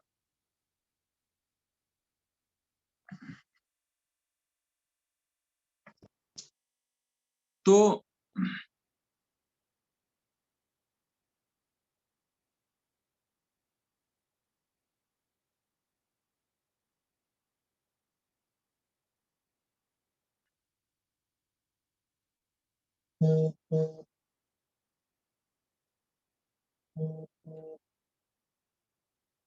तो अभी के लिए ये छोड़ दो, अभी हम आगे एक विस्कस फोर्स के टाइम कॉन्सेप्ट पढ़ेंगे, टर्मिनल वेलोसिटी ना, टर्मिनल वेलोसिटी पढ़ने के बाद ये कर लोगे ना।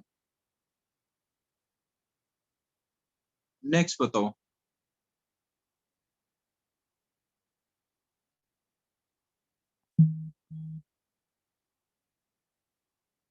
35। अबे 35 तो किया था ना भाई क्लास में।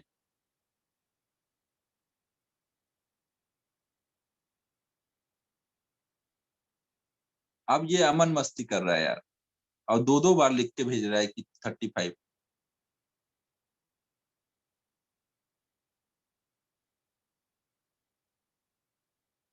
36 देखो,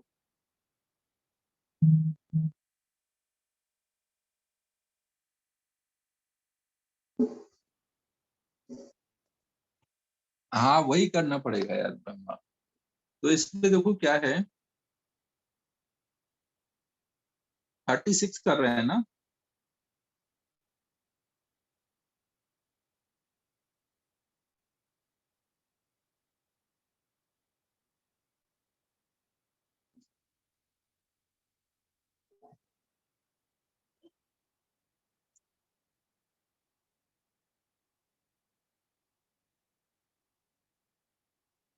a block of wood is floating in water in a closed vessel as shown in figure. The vessel is connected to an air pump. When more air is pushed into the vessel, the block of wood floats with, देखो यहाँ पे क्या है, शुरू में कुछ air रही होगी, तो उसके वजह से कुछ यहाँ का प्रेशर पी नॉट है, तो यहाँ से कितना लग रहा होगा, ऊपर से पी नॉट इंटू ए, और नीचे से कितना लग रहा होगा, कुछ पी इंटू ए, जहाँ पी की वैल्यू कितनी बोलोगे, P not plus h rho जी,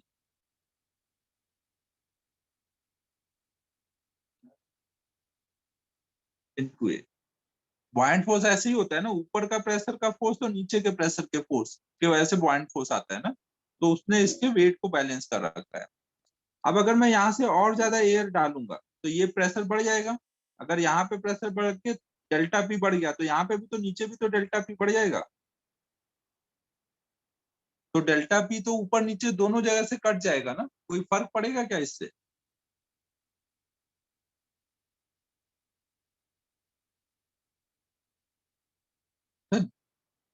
कोई फर्क नहीं पड़ा, एयर के आने की वजह से जितना पहले ऊपर से था और नीचे से था, जो भी एक्स्ट्रा ऊपर बढ़ेगा नीचे भी बढ़ जाएगा, तो कोई फर्क ही नहीं पड़ेगा ना, जैसे ब्लॉक पहले था वैसे ही रहेगा। अगर केवल नीचे का फोर्स बढ़ जाता तो ऊपर चला जाता, अगर ऊपर का बढ़ जाता तो नीचे आ जाता, बट दोनों जगह का कैंसिल हो गया ना, इक्वली बढ़ा, एक जगह का ज्यादा बढ़ता और एक जगह का कम, तब इफेक्ट आता ना। ये पास्कल्स लॉ को ही पूछने का दूसरा तरीका है ना, कि हमने अगर प्रेशर अंदर बढ़ा दिया तो क्या होगा, तो सेम पार्ट इन वाटर रहेगा ना जितना पहले था।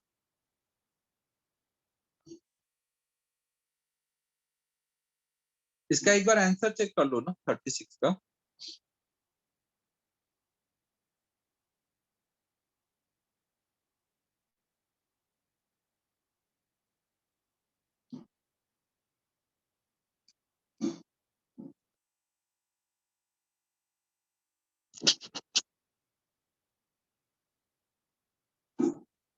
नेक्स्ट बताओ।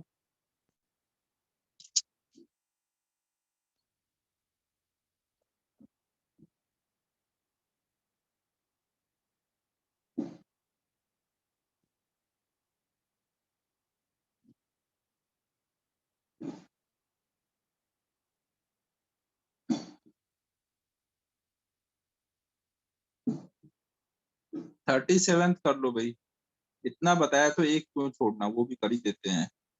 37 देखो, an empty balloon weighs W1, balloon जब हमारा एम्प्टी था तो उसका वेट W1 था। If air equal to weight W is pumped into the balloon ना, फिर हमने उसमें एयर डाला, एयर का वेट W है, the weight of the balloon becomes W2, तो अब इसका वेट कितना हो गया, W2 हो गया। Suppose that the density of air inside and outside balloon is same, जितना अंदर उतना ही बाहर है, क्या बात है।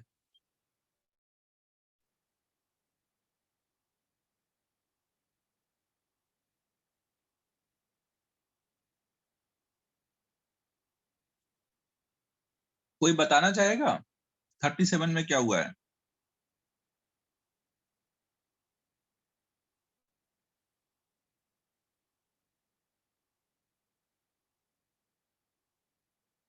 देखो जब बलून एम्प्टी रहा होगा, मान लो कुछ अभी बलून में कुछ भरा नहीं है, ना। तो इसका जो वेट है अभी ऐसे ही है, ये वॉल्यूम W1 है। फिर आपने इसमें एयर भरा, तो W अगर एयर भरा तो अब ये जो बाहर बॉयंट फोर्स आएगा, जो एयर डिस्प्लेस होगा, उसका वॉल्यूम उतना ही है ना जितना अंदर है। अगर एयर के भरने के बाद बॉयंट फोर्स आएगा, शुरू में बॉयंट फोर्स नहीं लग पा रहा था, बट बाद में बॉयंट फोर्स आएगा, तो और बॉयंट फोर्स किसके बराबर होगा? Weight of air displaced. अब जितना वॉल्यूम वॉल्यूम है इसका पूरे का, अगर मान लो अंदर V वॉल्यूम एयर भरा हुआ है, तो डिस्प्लेस्ड एयर का वॉल्यूम भी V आएगा ना। तो बॉयंट फोर्स होगा weight of air displaced.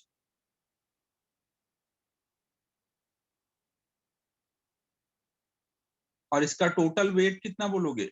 W plus W1, और ऊपर को बॉयंट फोर्स है वो भी W ही है ना। अंदर अगर एयर का वेट W है इस V वॉल्यूम का, तो फिर बॉयंट फोर्स भी W ही आएगा ना, सेम वॉल्यूम का वेट। तो ये कट जाएगा, फिर से इसका वेट कितना आएगा? W1 ही आएगा।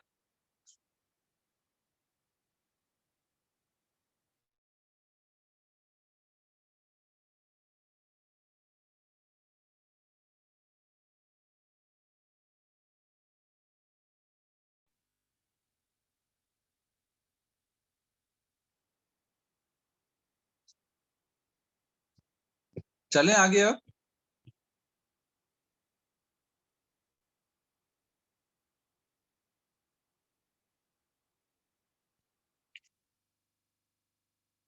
ठीक है, तो अब होमवर्क खत्म मेरा आज का। अब हम लोग स्टार्ट करते हैं फ्लूइड डायनामिक्स।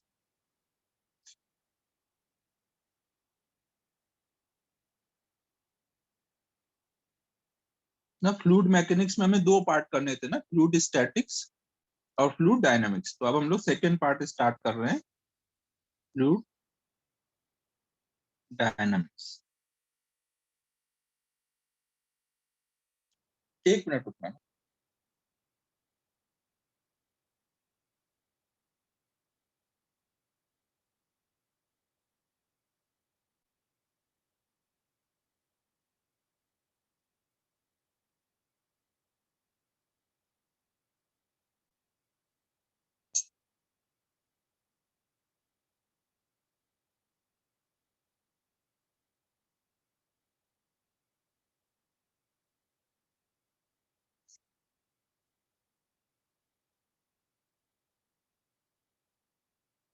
चलो, तो अब फ्लूइड डायनामिक्स स्टार्ट करते हैं।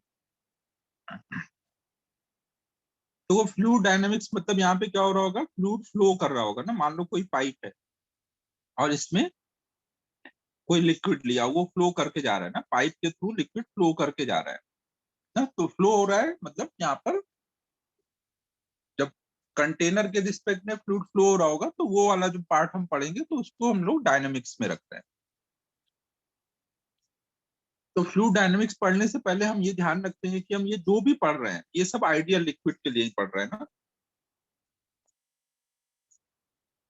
आइडियल लिक्विड में हमने क्या क्या देखा था, पहले भी देखा हुआ है कि ये जो फ्लूइड होगा ये नॉन विस्कस होगा ना, मतलब ये फ्रिक्शन फोर्स नहीं लगाएगा ना। फ्लूइड में भी जब कोई चीज चलती है, फ्लूइड जब चलेगा तो उसका एक मॉलिक्यूल दूसरे मॉलिक्यूल पे फोर्स लगाता है ना, जैसे ऑब्जेक्ट लगाता था। एक ऑब्जेक्ट अगर एक सरफेस पे चल रहा है तो यहाँ फ्रिक्शन फोर्स लगता था ना।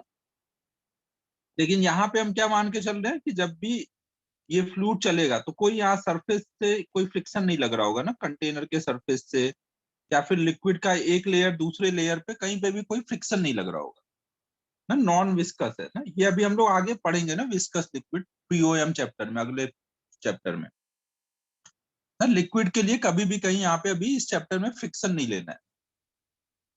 सेकेंड, यहाँ पे ये इनकम्प्रेसिबल लिक्विड है, मतलब अगर आप लिक्विड को कंप्रेस करके उसका वॉल्यूम चेंज नहीं कर सकते ना। इनकम्प्रेसिबल लिक्विड ना। ये हमने यहाँ पे दो अजम्पशन लेके चल रहे हैं कि नॉन विस्कस और इनकम्प्रेसिबल लिक्विड है उसके लिए हम लोग पढ़ रहे हैं। अब देखो यहाँ पर लिक्विड फ्लो करके जा रहा होगा, तो सबसे पहले हम क्या पढ़ेंगे, फ्लो के बारे में पढ़ेंगे कि फ्लो होता है, तो फ्लो में भी क्या क्या टाइप के फ्लो हम लोग वर्ड्स यूज करेंगे फ्लो के लिए। कभी बोलेंगे स्टडी फ्लो, कभी unsteady flow, uniform flow, non uniform flow, तो इन वर्ड्स का मतलब क्या होगा। तो हम लोग पहले फ्लो के टाइप देख रहे हैं ना।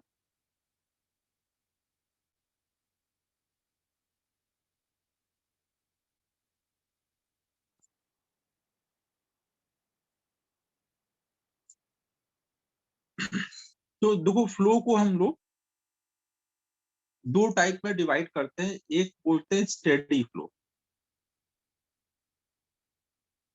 और एक बोलेंगे नॉन स्टेडी। स्टेडी फ्लो का एक और नाम होगा स्ट्रीमलाइन और नॉन स्टेडी फ्लो का एक और नाम होगा टर्बुलेंट फ्लो।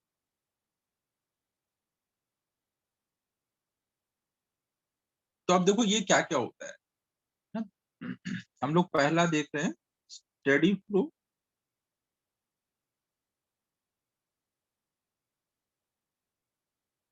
तो देखो जैसे मान लो कोई पाइप है ना, ये पाइप इधर आगे तक गई है, पीछे तक गई है और इधर आगे तक गई है ना, हम उसका एक सेक्शन बस भी देख रहे हैं। इसमें कोई लिक्विड है जो फ्लो करके जा रहा है। तो जब लिक्विड फ्लो करके जा रहा होगा तो हम इस पे कोई भी एक पॉइंट ले लें, मान लो यहाँ पर हमने एक पॉइंट ले लिया ए, तो ए पर वेलोसिटी कुछ बी ए है, यहाँ वाला कोई पॉइंट लिया उस पे वेलोसिटी कुछ बी बी है ना, ऐसे हर पॉइंट पे कुछ कुछ वेलोसिटी हो रही होगी।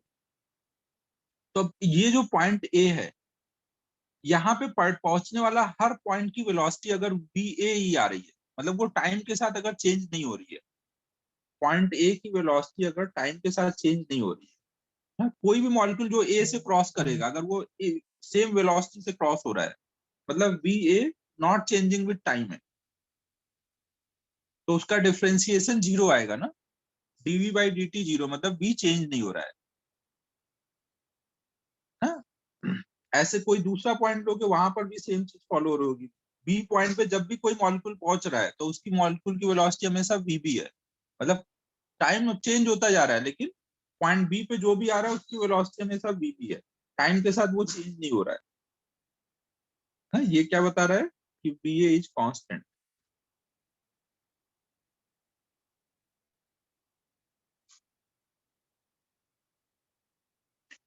ना मैं यहाँ पे ये नहीं बोल रहा हूँ कि ए और बी पे वेलोसिटी सेम है ना, ए पे कुछ होगी बी पे कुछ होगी, दोनों पे वो सेम हो भी सकते हैं अलग भी हो सकते हैं, मुझे नहीं पता, लेकिन ए पे जो भी वेलोसिटी होगी वो हमेशा सेम बनी रहेगी, वो टाइम के साथ चेंज नहीं करेगी। बी पे जो भी वेलोसिटी होगी वो हमेशा सेम बनी रहेगी, वो टाइम के साथ चेंज नहीं करेगी। अगर ऐसा फ्लो है तो स्टेडी फ्लो है ना, स्टेडी मतलब रुका हुआ, मतलब एक तरह से constant flow. If velocity is not changing with time then flow will be called steady flow. और अगर स्टेडी फ्लो हो रहा होगा तो पॉइंट ए पे जो भी प्रेशर होगा, कोई भी पॉइंट पर, कोई भी पॉइंट पे जो भी डेंसिटी होगी वो सब भी चेंज नहीं हो रही होगी। जहां पे भी स्टेडी फ्लो होता है वहां पर कभी भी प्रेशर भी चेंज नहीं होता टाइम के साथ, डेंसिटी भी चेंज नहीं हो पाती। हालांकि यहाँ पे इनकम्प्रेसिबल लिक्विड लिया है तो डेंसिटी तो चेंज हो ही नहीं सकती है, बट फिर भी ये नोट कर लो स्टेडी फ्लो होगा तो इनकम्प्रेसिबल नहीं भी है तो भी कभी चेंज नहीं हो पाएगा। तो यहाँ पर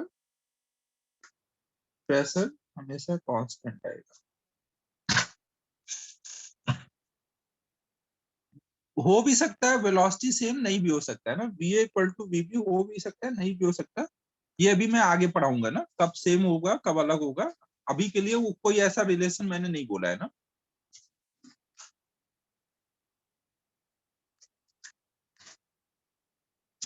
अभी बस मैं क्या बोल रहा हूँ कि अगर लिक्विड फ्लो करके जा रहा है तो आप पाइप में कोई भी एक पॉइंट ले लो ना, पाइप में पॉइंट, मैं लिक्विड के मॉलिक्यूल को नहीं देख रहा हूँ ना, पाइप में कोई भी एक पॉइंट ले लो, उस पॉइंट पर हमेशा वेलोसिटी सेम मिल रही है, हमेशा प्रेशर सेम मिल रहा है, डेंसिटी सेम मिल रही है, तो हम बोलेंगे वहां पे स्टेडी फ्लो है, मतलब टाइम के साथ कुछ भी चेंज नहीं कर रहा है।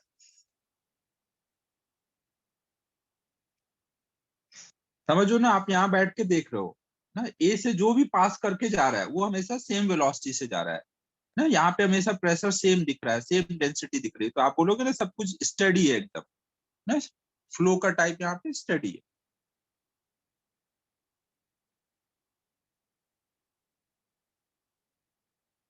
तो यहाँ पे क्या क्या पॉइंट हमें ध्यान रखना है कि if velocity at any point in tube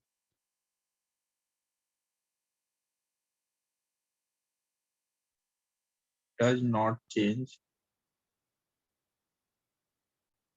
with time,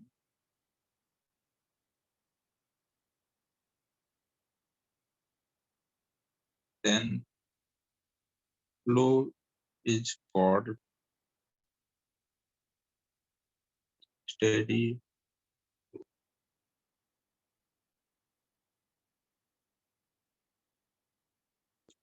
ठीक है बच्चों, टाइम के साथ अगर फ्लो वेलोसिटी चेंज नहीं होती तो हम वहां पे बोलेंगे स्टेडी फ्लो है। और जब स्टेडी फ्लो हो रहा होगा तो प्रेशर एंड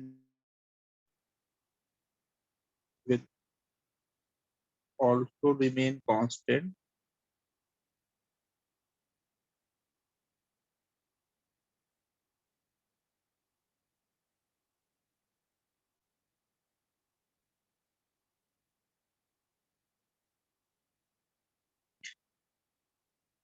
नोट करो इसे।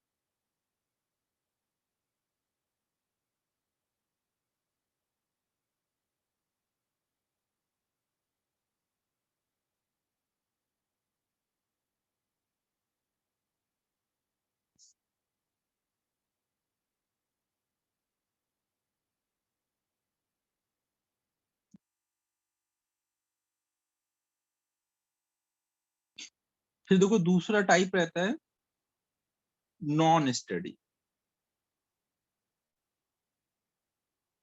या फिर टर्बुलेंट फ्लो। नॉन स्टेडी में क्या होगा, मान लो आपने पाइप लिया हुआ है, इसके कोई पॉइंट पर वेलोसिटी कुछ भी है अभी, है अभी भी है, बट अगला जब मॉलिक्यूल यहाँ पे पहुंचा इसी पॉइंट पर तो कुछ और वेलोसिटी हो गई है, थोड़ी देर बाद कोई और मॉलिक्यूल पहुंचा उसकी कुछ और हो गई। मतलब एक ही पॉइंट पर क्रॉस करने के टाइम पे अलग अलग मॉलिक्यूल अगर अलग अलग वेलोसिटी से जा रहे हैं तो ऐसे फ्लो को आप क्या बोलोगे, नॉन स्टेडी फ्लो ना, चीजें चेंज हो रही है, चेंज है, स्टेडी नहीं है, तो वो नॉन स्टेडी फ्लो हो गया। मतलब अगर इसमें किसी भी पॉइंट पे जो वेलोसिटी होगा वो टाइम के साथ चेंज हो रहा है तो डीवी बाई डी टी उसका नॉट इक्वल टू जीरो आएगा। तो यहाँ पे v कांस्टेंट नहीं है, v यहाँ पे क्या है, वेरिएबल है ना। जब v वेरिएबल, हाँ टाइम के साथ चेंज की बात चल रही है ना, इसी पॉइंट को आप यहाँ बैठ के देख रहे हो ना, यहाँ से अब मॉलिक्यूल बार बार नए नए मॉलिक्यूल क्रॉस करके जा रहे होंगे ना इस पॉइंट से, तो हर एक मॉलिक्यूल अलग अलग वेलोसिटी से क्रॉस करके जा रहा है, तो ऐसे फ्लो को आप क्या बोलोगे, नॉन स्टेडी फ्लो ना, वहां पे d v by d t not equal to zero है। और अगर नॉन स्टेडी फ्लो है तो वहां फिर एक ही पॉइंट पे आपको प्रेशर भी चेंज होता दिखेगा, वो भी फिर कांस्टेंट नहीं रह पाएगा। और अगर इनकम्प्रेसिबल लिक्विड नहीं है वहां पर तो डेंसिटी में भी चेंजेज आएंगे फिर।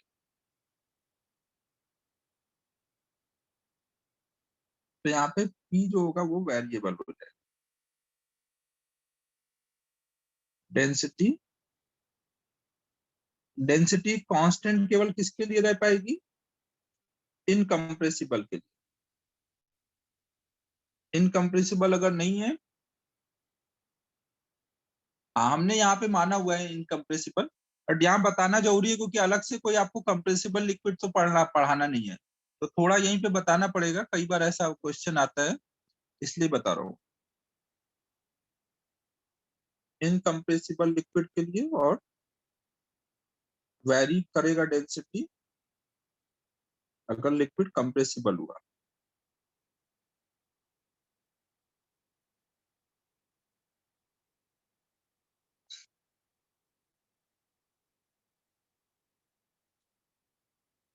ठीक है, नॉन स्टेडी फ्लो में एक ही पॉइंट पर पी वी ये सब टाइम के साथ चेंज होते रहते हैं।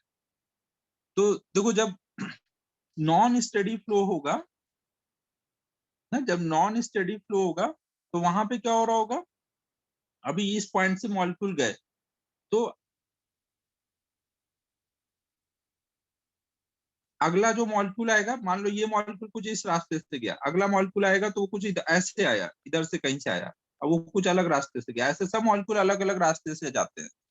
तो यहाँ पे हम कुछ बोल नहीं सकते कि मॉलिक्यूल एक कोई पॉइंट से जा रहा है तो वो आगे किधर जाएगा ना, जैसे रैंडम मोशन होता था ना गैस में, वैसे नॉन स्टेडी फ्लो लिक्विड के मॉलिक्यूल के लिए रैंडम मोशन है ना। यहाँ पे आप मॉलिक्यूल्स का पाथ प्रेडिक्ट नहीं कर सकते कि किधर जाएगा, क्योंकि वो रैंडम इधर उधर किधर भी भाग सकता है।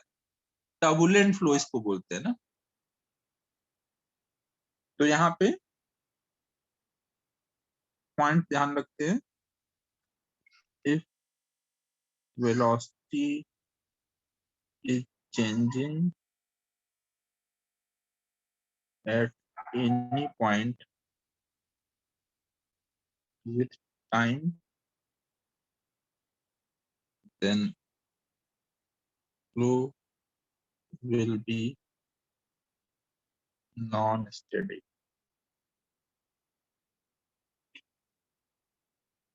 Non-steady या फिर turbulent flow. इन turbulent flow क्या हो रहा है, मॉलिक्यूल सब रैंडमली इधर उधर भाग रहे हैं ना।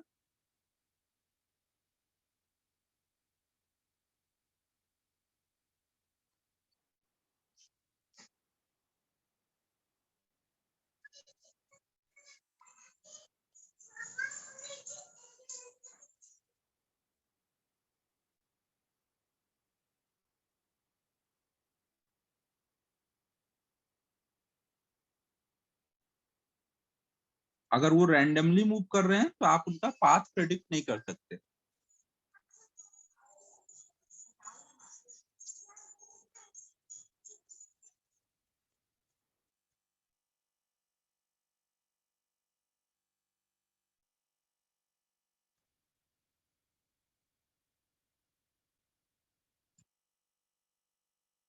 ठीक है, यहाँ तक क्लियर है सबको?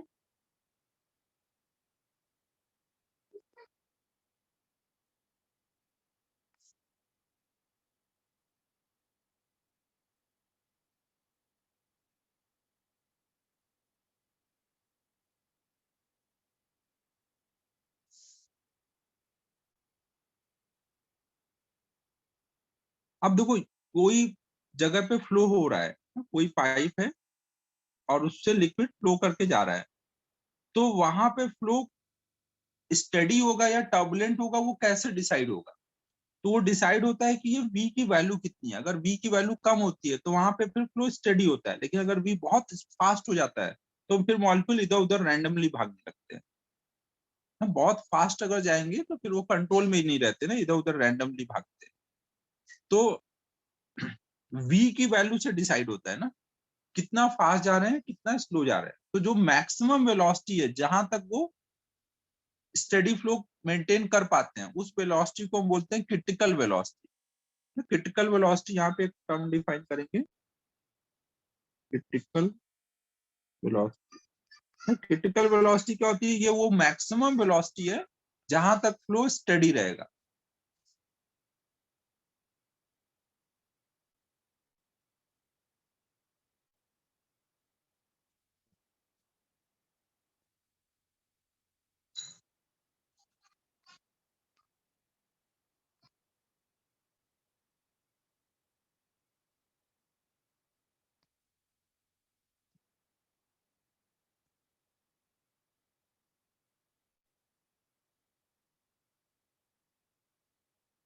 मतलब क्या हुआ, इसको हम लोग कुछ मान लो VC से दिखाए, तो अगर V लेस देन VC है, less than equal to VC तक है, तब तक आप बोलोगे फ्लो कैसा होगा, स्टेडी फ्लो होगा।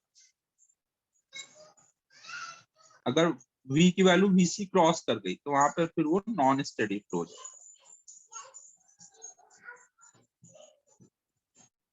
ठीक है बच्चों, नोट करो इसको, सारे पॉइंट नोट करो।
नोट हो गया?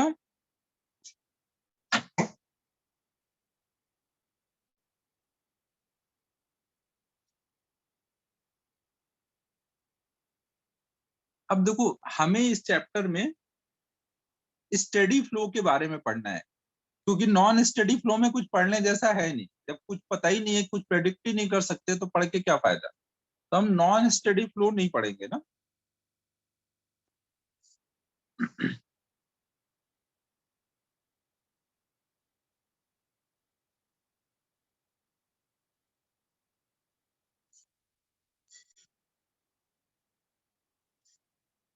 तो अब देखो, यहाँ पर हम लोग स्टडी फ्लो के बारे में ही ज्यादा डिटेल में पढ़ने जा रहे हैं।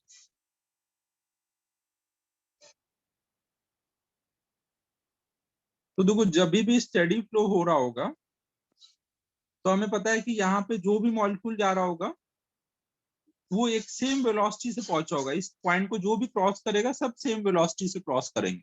तो मतलब जो कुछ भी कोई एक मॉलिक्यूल यहाँ से आगे क्रॉस करके करता हुआ गया होगा, वही मॉलिक्यूल पीछे से जो आएंगे वो भी वही सेम चीज, सेम पाथ पे जा रहे होंगे।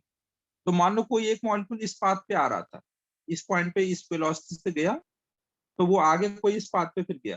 तो जो भी मॉलिक्यूल पीछे से आएगा इस पाथ पे, वो इसी पाथ को फॉलो करते हुए जा रहा होगा, वो पाथ छोड़ेगा नहीं। क्योंकि यहाँ रैंडम नहीं है ना कि कोई इधर से एंटर कर रहा है, कोई इधर से एंटर कर रहा है, सब एक ही चीज फॉलो करते हुए जा रहा हो। तो यहाँ पे ये जो मॉलिक्यूल्स का पाथ जो ये दिख रहा है ना, जिस पाथ को फॉलो करते हुए मॉलिक्यूल गया ना, इसको हम बोलते हैं ये स्ट्रीम लाइंस बना रहा है। ये एक स्ट्रीम लाइन है, जिस पाथ पे मॉलिक्यूल जाते हैं उसको आप स्ट्रीम लाइन बोलोगे। तो स्टेडी फ्लो में आप पाथ प्रेडिक्ट कर सकते हो। अगर एक मॉलिक्यूल यहाँ से गया और उसका पाथ आपको पता है, तो अगला मॉलिक्यूल जो आएगा आप बोल सकते हो कि इसी पाथ पे जाएगा ना। स्टेडी फ्लो में आप पाथ प्रेडिक्ट कर सकते हो, जबकि नॉन स्टडी में आप पाथ वगैरह कुछ नहीं बोल सकते आगे क्या होगा। ठीक है, तो यहाँ पे क्या है पॉइंट पहला, तो कि इन स्टडी फ्लो जो मॉलिक्यूल्स पाथ फॉलो करते हैं, उस पाथ को हम क्या नाम देते हैं, स्ट्रीम लाइन।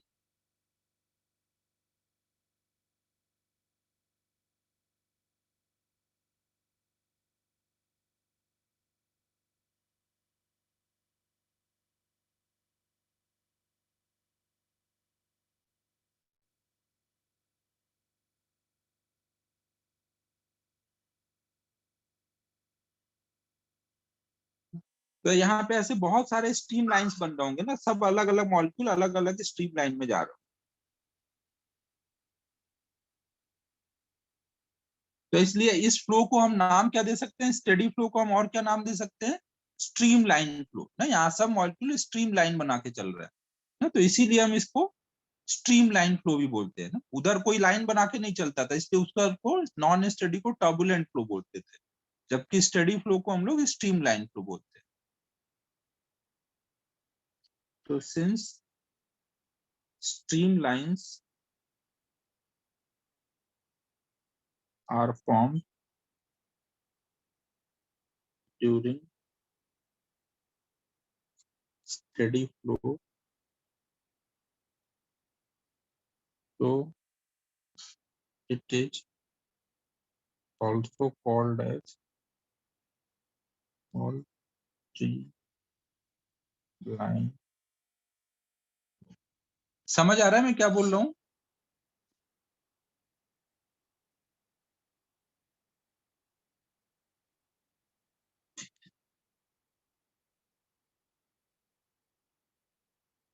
फिर देखो एक चीज और है कि कोई भी स्ट्रीम लाइन पे, मान लो यहाँ पे कोई स्ट्रीम लाइन पे एक पॉइंट लिया, तो इस पॉइंट पे अगर मैं टेंजेंट ड्रॉ करूं तो वो टेंजेंट हमें क्या बताएगा, कोई भी हमने एक स्ट्रीम लाइन दिया और उसके किसी पॉइंट पे अगर मैं टेंजेंट ड्रॉ करूं तो वो टेंजेंट हमें क्या बताएगा,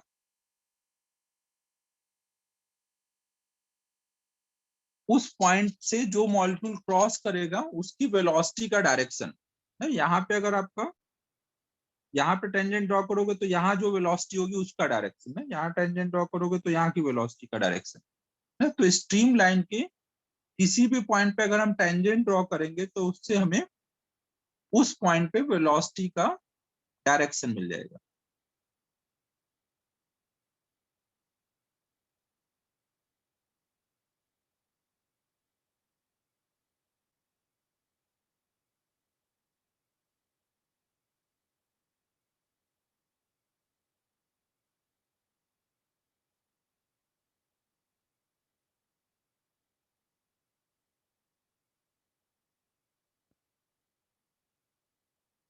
नोट करो यहां तक।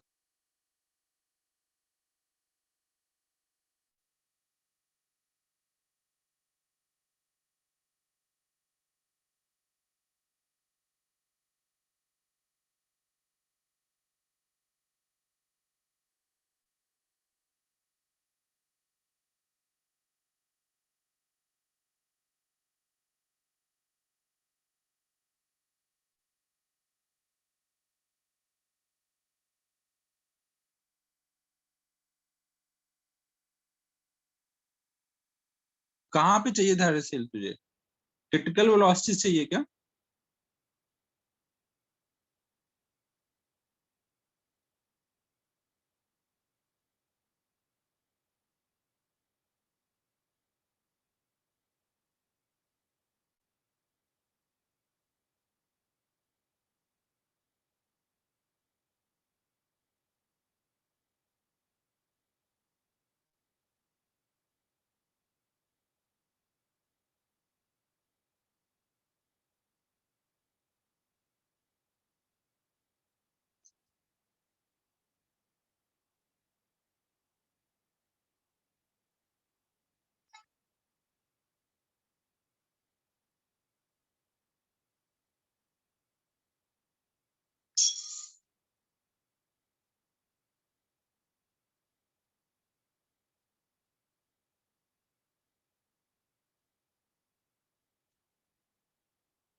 फिर देखो नेक्स्ट पॉइंट हम लोग देख रहे हैं, क्या कभी ऐसा हो सकता है कि दो स्ट्रीम लाइन एक दूसरे को कट कर दें? अरे अमन इसमें बस याद कर ले मालिक कि कोई अगर ऐसे जा रहा है इस पाथ पे, तो यहाँ पे जब मॉलिक्यूल होगा तो उसको ऐसे जा रहा होगा ना, तो इसका मतलब टेंजेंट के लॉन्ग उसकी वेलोसिटी होगी। फिर यहाँ जैसे देखेगा तो इधर को जा रहा होगा, तो ये टेंजेंट के अलॉन्ग उसकी वेलोसिटी का डायरेक्शन है। अगर वो इस लाइन के लॉन्ग जा रहा है तो कोई भी जगह पर वेलोसिटी ऐसे ही देगा ना, टेंजेंट के लॉन्ग ही बना के दिखेगा ना। तो देखो अगर ये कभी दो स्ट्रीम लाइन एक दूसरे को कट करेंगे तो इस पॉइंट पे क्या होगा, एक तो इसका टेंजेंट होगा, एक इसका टेंजेंट होगा। मतलब एक ही पॉइंट पर एक ही मॉलिक्यूल के दो दो वेलोसिटी के डायरेक्शन है, बट ऐसा तो हो ही नहीं सकता ना। तो ये तो इसका मतलब दो स्ट्रीम लाइन कभी भी एक दूसरे को इंटरसेक्ट नहीं कर सकते।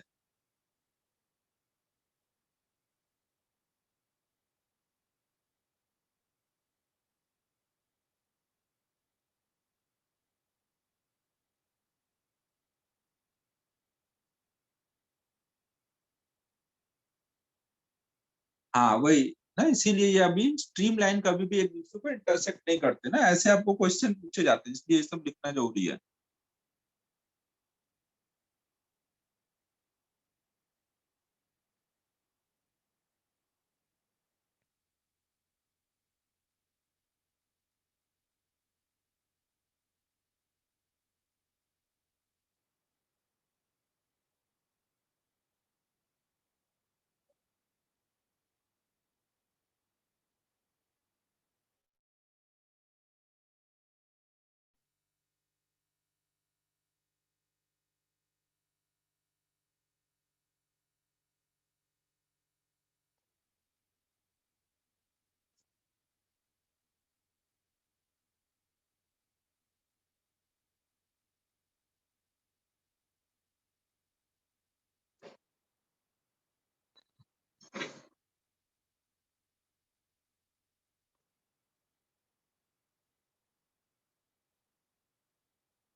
फिर अब एक और पॉइंट ध्यान रखना है स्ट्रीम लाइन में, कभी भी देखो अगर स्ट्रीम लाइंस कहीं पर पास पास है और कहीं दूर दूर हो रही है, जैसे स्ट्रीम लाइन यहाँ पर बहुत पास पास है और यहाँ पे बहुत दूर दूर होने लग गई है। मैंने ये कुछ स्ट्रीम लाइंस दिखाई है, यहाँ पे बहुत सारी स्ट्रीम लाइंस होंगी, यहाँ बहुत सारी पास है फिर वो दूर हो गई। तो जहां पे स्ट्रीम लाइन के बीच की डिस्टेंस जितनी कम होगी वहां पर अगर आप मॉलिक्यूल की वेलोसिटी देखोगे, यहाँ पे मान लो वेलोसिटी v1 है, यहाँ पे वेलोसिटी जब पहुंचा तो v2 हो गई। एक ही मॉलिक्यूल की वेलोसिटी यहाँ पे जब था तो v1 था और यहाँ पहुंचने पे v2 हो गई। तो जहां पे स्ट्रीम लाइन पास पास होंगी वहां हमेशा ज्यादा वेलोसिटी होगी।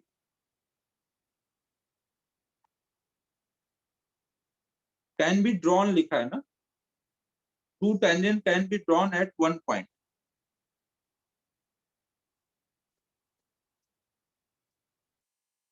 अरे ए लिखा है भाई, ड्रॉन लिखा है।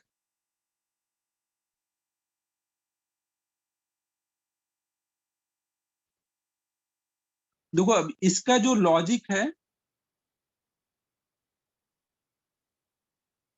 नहीं, ये अभी हम लोग आगे प्रूव करके मैं समझाऊंगा कि ऐसा कैसे होता है। स्ट्रीम लाइन जितना पास पास होंगे वहां पे वेलोसिटी उतना ज्यादा होगा। तो अगर आपको यहाँ दो पॉइंट दे दिए जाए, पूछा जाए वन पे वेलोसिटी यहाँ ज्यादा वेलोसिटी है यहाँ ज्यादा वेलोसिटी है, तो आप क्या देखोगे स्ट्रीम लाइन कहाँ ज्यादा पास है, यहाँ पे ज्यादा पास है, तो आप बोलोगे v1 is greater than v2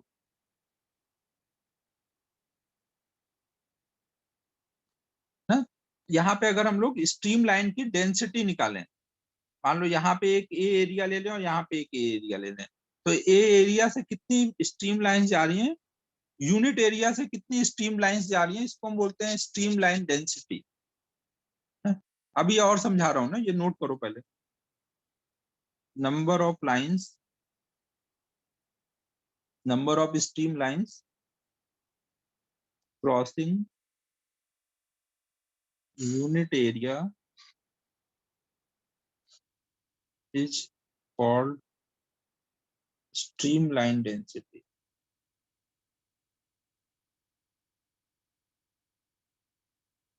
अब ये स्ट्रीम लाइन डेंसिटी जितनी ज्यादा होगी उतनी ज्यादा आप बोलोगे वहां पे वेलोसिटी है।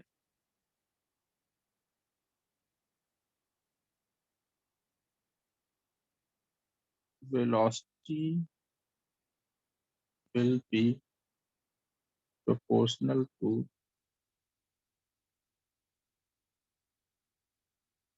streamline density.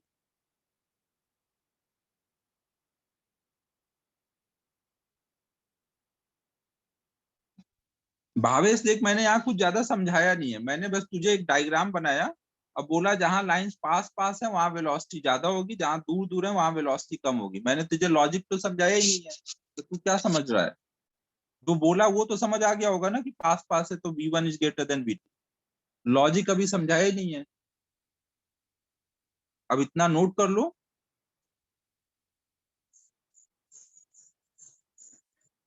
लॉजिक हम लोग आगे समझेंगे ना।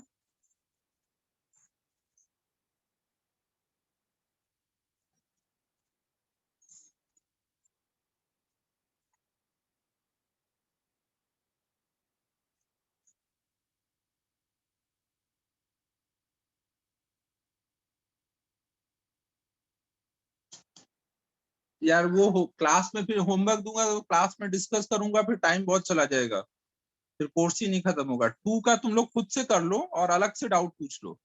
जो हेडिंग एक्सरसाइज 1 में हो गए हैं वो ऑलरेडी आप 2 से कर सकते हो। जो हेडिंग के क्वेश्चन 1 से दिए जा चुके हैं वो एक्सरसाइज 2 से भी कर लेना, लेकिन उसका डाउट आप अलग से पूछो ना, क्लास में वो नहीं डिस्कस हो पाएगा। बाकी और आज तो कुछ ज्यादा पढ़ा नहीं पाया तो आज कुछ होमवर्क भी नहीं दूंगा, कल अब देखते हैं अब आगे। कल परसों तक में ये हो जाना चाहिए चैप्टर, थोड़ा सा ही बचा है, 2 दिन में हो जाएगा। नहीं देखो, ये आप अपने दिमाग में क्लियर रखो कि एक्सरसाइज 1 से जो भी हेडिंग का होमवर्क दिया है वो 2 में ऑलरेडी सेम ही होगा, तो वो आप कर ही सकते हो।